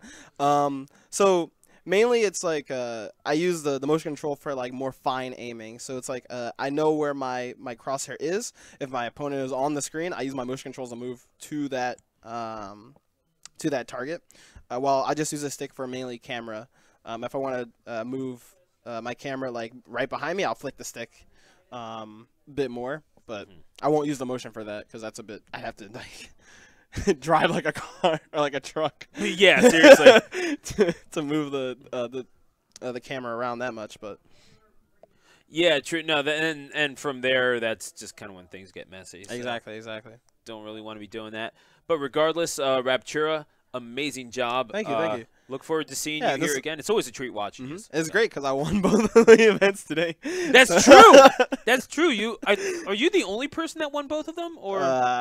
Well, you had a. I think so. Yeah, because Muddy and Natsu were on 2 other teams. So. That's true. That's true. And a solid effort by Ink Sigma. They're going to pick up, I think, their first loss at Switch Versus here today. Their first one. And that's the whole thing, man. Ever. Nice. Like I said, Philadelphia has a habit of toppling kings. So hey, maybe next time I'll play with you guys. If someone doesn't show up, I'll pull out the Kensa undercover and I'll be your support. So. Solid stuff. Yeah, that's true. Yeah, that's true. But if someone doesn't show up, I'll be there. Yeah, I mean. General Storm, how you doing? Yo, Storm! Shout out to Storm. He's on License to Krill now after Death for Squids disbanded. So and now I'm on Overpower. So Death for Squids finally disbanded. It's been a good year, but everyone's on to bigger and better things. We have Storm on License to Krill. I'm on Overpower. We have DJ on what is Vitamin C. Yeah. Oh, that's right. Wow, really? Yeah. So they took him on. Holy smokes. Yeah. DJ. She's a great heavy. So yeah. Glad to see that she's on a great team, and they're going to be playing at G6. That's already a great team. They just got even better. Yeah. Oh my gosh. That's amazing. Actually. Yeah, definitely. All the people from DFS are definitely moving on, doing bigger and better things, and I hope that everyone continues to play competitive and do well. So. That's true. That's true. So. I mean, the thing is that the scene is always constantly changing, so definitely keep up on Splat boards if you're a part of that. Or really, we're going to try to get a little bit more into that, at least on Bros Calamity, or at least I'm going to try to provide a little bit more on my Twitter personally, keeping up with the BNS stuff and also whatever Endgame does from here on in. So, Raptura. Thanks, Storm, for correcting me. Yeah, she's actually playing M Perry for Vitamin C, so frontliner, not backliner, which is still great. So. Oh, I mean, well, End Parry's a great weapon. Yeah, absolutely. So it's just one of the best in the game. Absolutely. Yeah, I played it a bunch, and granted, I'm garbage at the game, but it's I just can't hit shots with Inkjet. I mean, I'm terrible with it. It's easy to pick up, hard to master weapons. So this is true. This is true. But either way, Raptura, you tend to pick up the most obtuse weapons and do so well with them. So that in itself is a testament to your skill. I don't really know how to play like basic. I can't play Tenatech. I can't play most shooters, but I can play Undercover Umbrella, Machine, Blah Blobber, X-Blah. So, I mean, you never see those weapons coming in comps. It's really hard to play against those weapons as well. Yeah. And I think that's where I excel, is just like sort of being that niche that a lot of teams need.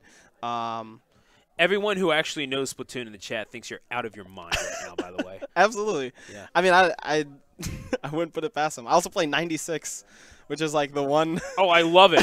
One weapon that's just like, I'll miss every other shot. Yeah. Shots in the hands of RN Jesus, for sure. So, no, Raptura, you're a delight to watch, and hope to see you back here at the laboratory. Yep. Glad to be back. So I'll be back probably next month as well. Right hopefully, because it's gonna be the last weekend again, right? Yes. And that's like Christmas weekend, so maybe more or less, yeah. Yeah. It's gonna be, I mean, it really depends on like the weather, but the 22nd, I believe. 22nd. Okay. Yeah, because the 29th is going to be the 5th one. So it's always the 4th of of the month. So it's going to be December 22nd is going to be our next Switch Versus at the Laboratory event. Hope to see you all out there, and until then, we have a busy December ahead of us here at the Laboratory. So first of all, December 1st, we're not doing a whole lot. We might have Smash Club. We're not really sure. Okay. I personally am going to be up at Fireside in New Brunswick at Rutgers University. So it's going to be the last Smash 4 regional. Mhm. Then we have the first Codename Bears here at the laboratory. At launch, we are going to be playing Smash Brothers Ultimate from the very minute it comes out. Awesome. And we're going to be going all night and it's a benefit stream for Extra Life, which benefits the Children's Miracle Network. All of the proceeds are going to be going to the Children's Hospital of Philadelphia, which is one of the premier children's hospitals in the United States. So by all means, donate to that and help us help some children's lives. And it's it's the premier children's hospital on the East Coast. So it's definitely not going to waste your donation. Absolutely, and I'm definitely excited to see some Smash Ultimate gameplay coming out on the 7th. So definitely check out that stream. It's going to be a great time, and it's for a good cause. So there you go. And then not only that, but NEC 19 is the very next weekend after the Northeast Championships being presented by Big E Gaming, and the Smash Ultimate and Melee brackets are hosted by us here at Bros Calamity. So it's going to be a big orange-clad weekend event at the Valley Forge Casino and Resort from December 14th through the 16th. It's going to be absolutely nuts, and I can't wait. I know that there's a lot of people in the Smash community that can't wait, but for those of you who are new to the Splatoon community and new to viewing stuff from Philadelphia, we invite you to join us as well. So hit that follow button like it owes you some damn money, and we can't wait to see all of you back here. I'm not gonna get out of here. I'm actually gonna stream on my own channel. Okay. Yeah, twitch.tv/DoTheAnnouncer. And that's going to do it from us. So from all of us here at the laboratory, Raptura joined me as well. Astro was on the mic with me, as was goodness, I think it was That's So who joined me for the tournament. Shiny, I forget. How to pronounce her. Shinzi, yeah. Shinzi, who had a pretty decent showing herself today. Yeah, she did really well on our team. So yeah, I know. Yeah, no, she was a really good sniper. Not a bad backliner at all. One of the up and comers, and really, it's a good experience for her. So she'll be good in the. She'll be real good. She's already good. She'll be real good in the coming months, I'm sure. So definitely, this is one of the places you get noticed here at the laboratory. Absolutely, absolutely. It's a great like incubator space here, just to learn how to play, and actually just speak to some competitive players. So if you're around, definitely come down to the laboratory and play some Splat every fourth Saturday. So. Every fourth Saturday of the month. And that's going to do it from us. Jay Moosh was behind the desk. He's not anymore. So I'm going to have to take care of the end of the stream myself. All right. Folks, for everyone here at the laboratory, I'm Stu the Announcer. We will see you next time here at Switch Versus. Good night, everyone.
stream myself. Cool. What are you gonna stream? Hopefully some Mario Party at first, and then I'm gonna continue my Pokemon run. Okay. Hang on, let me just see something real fast.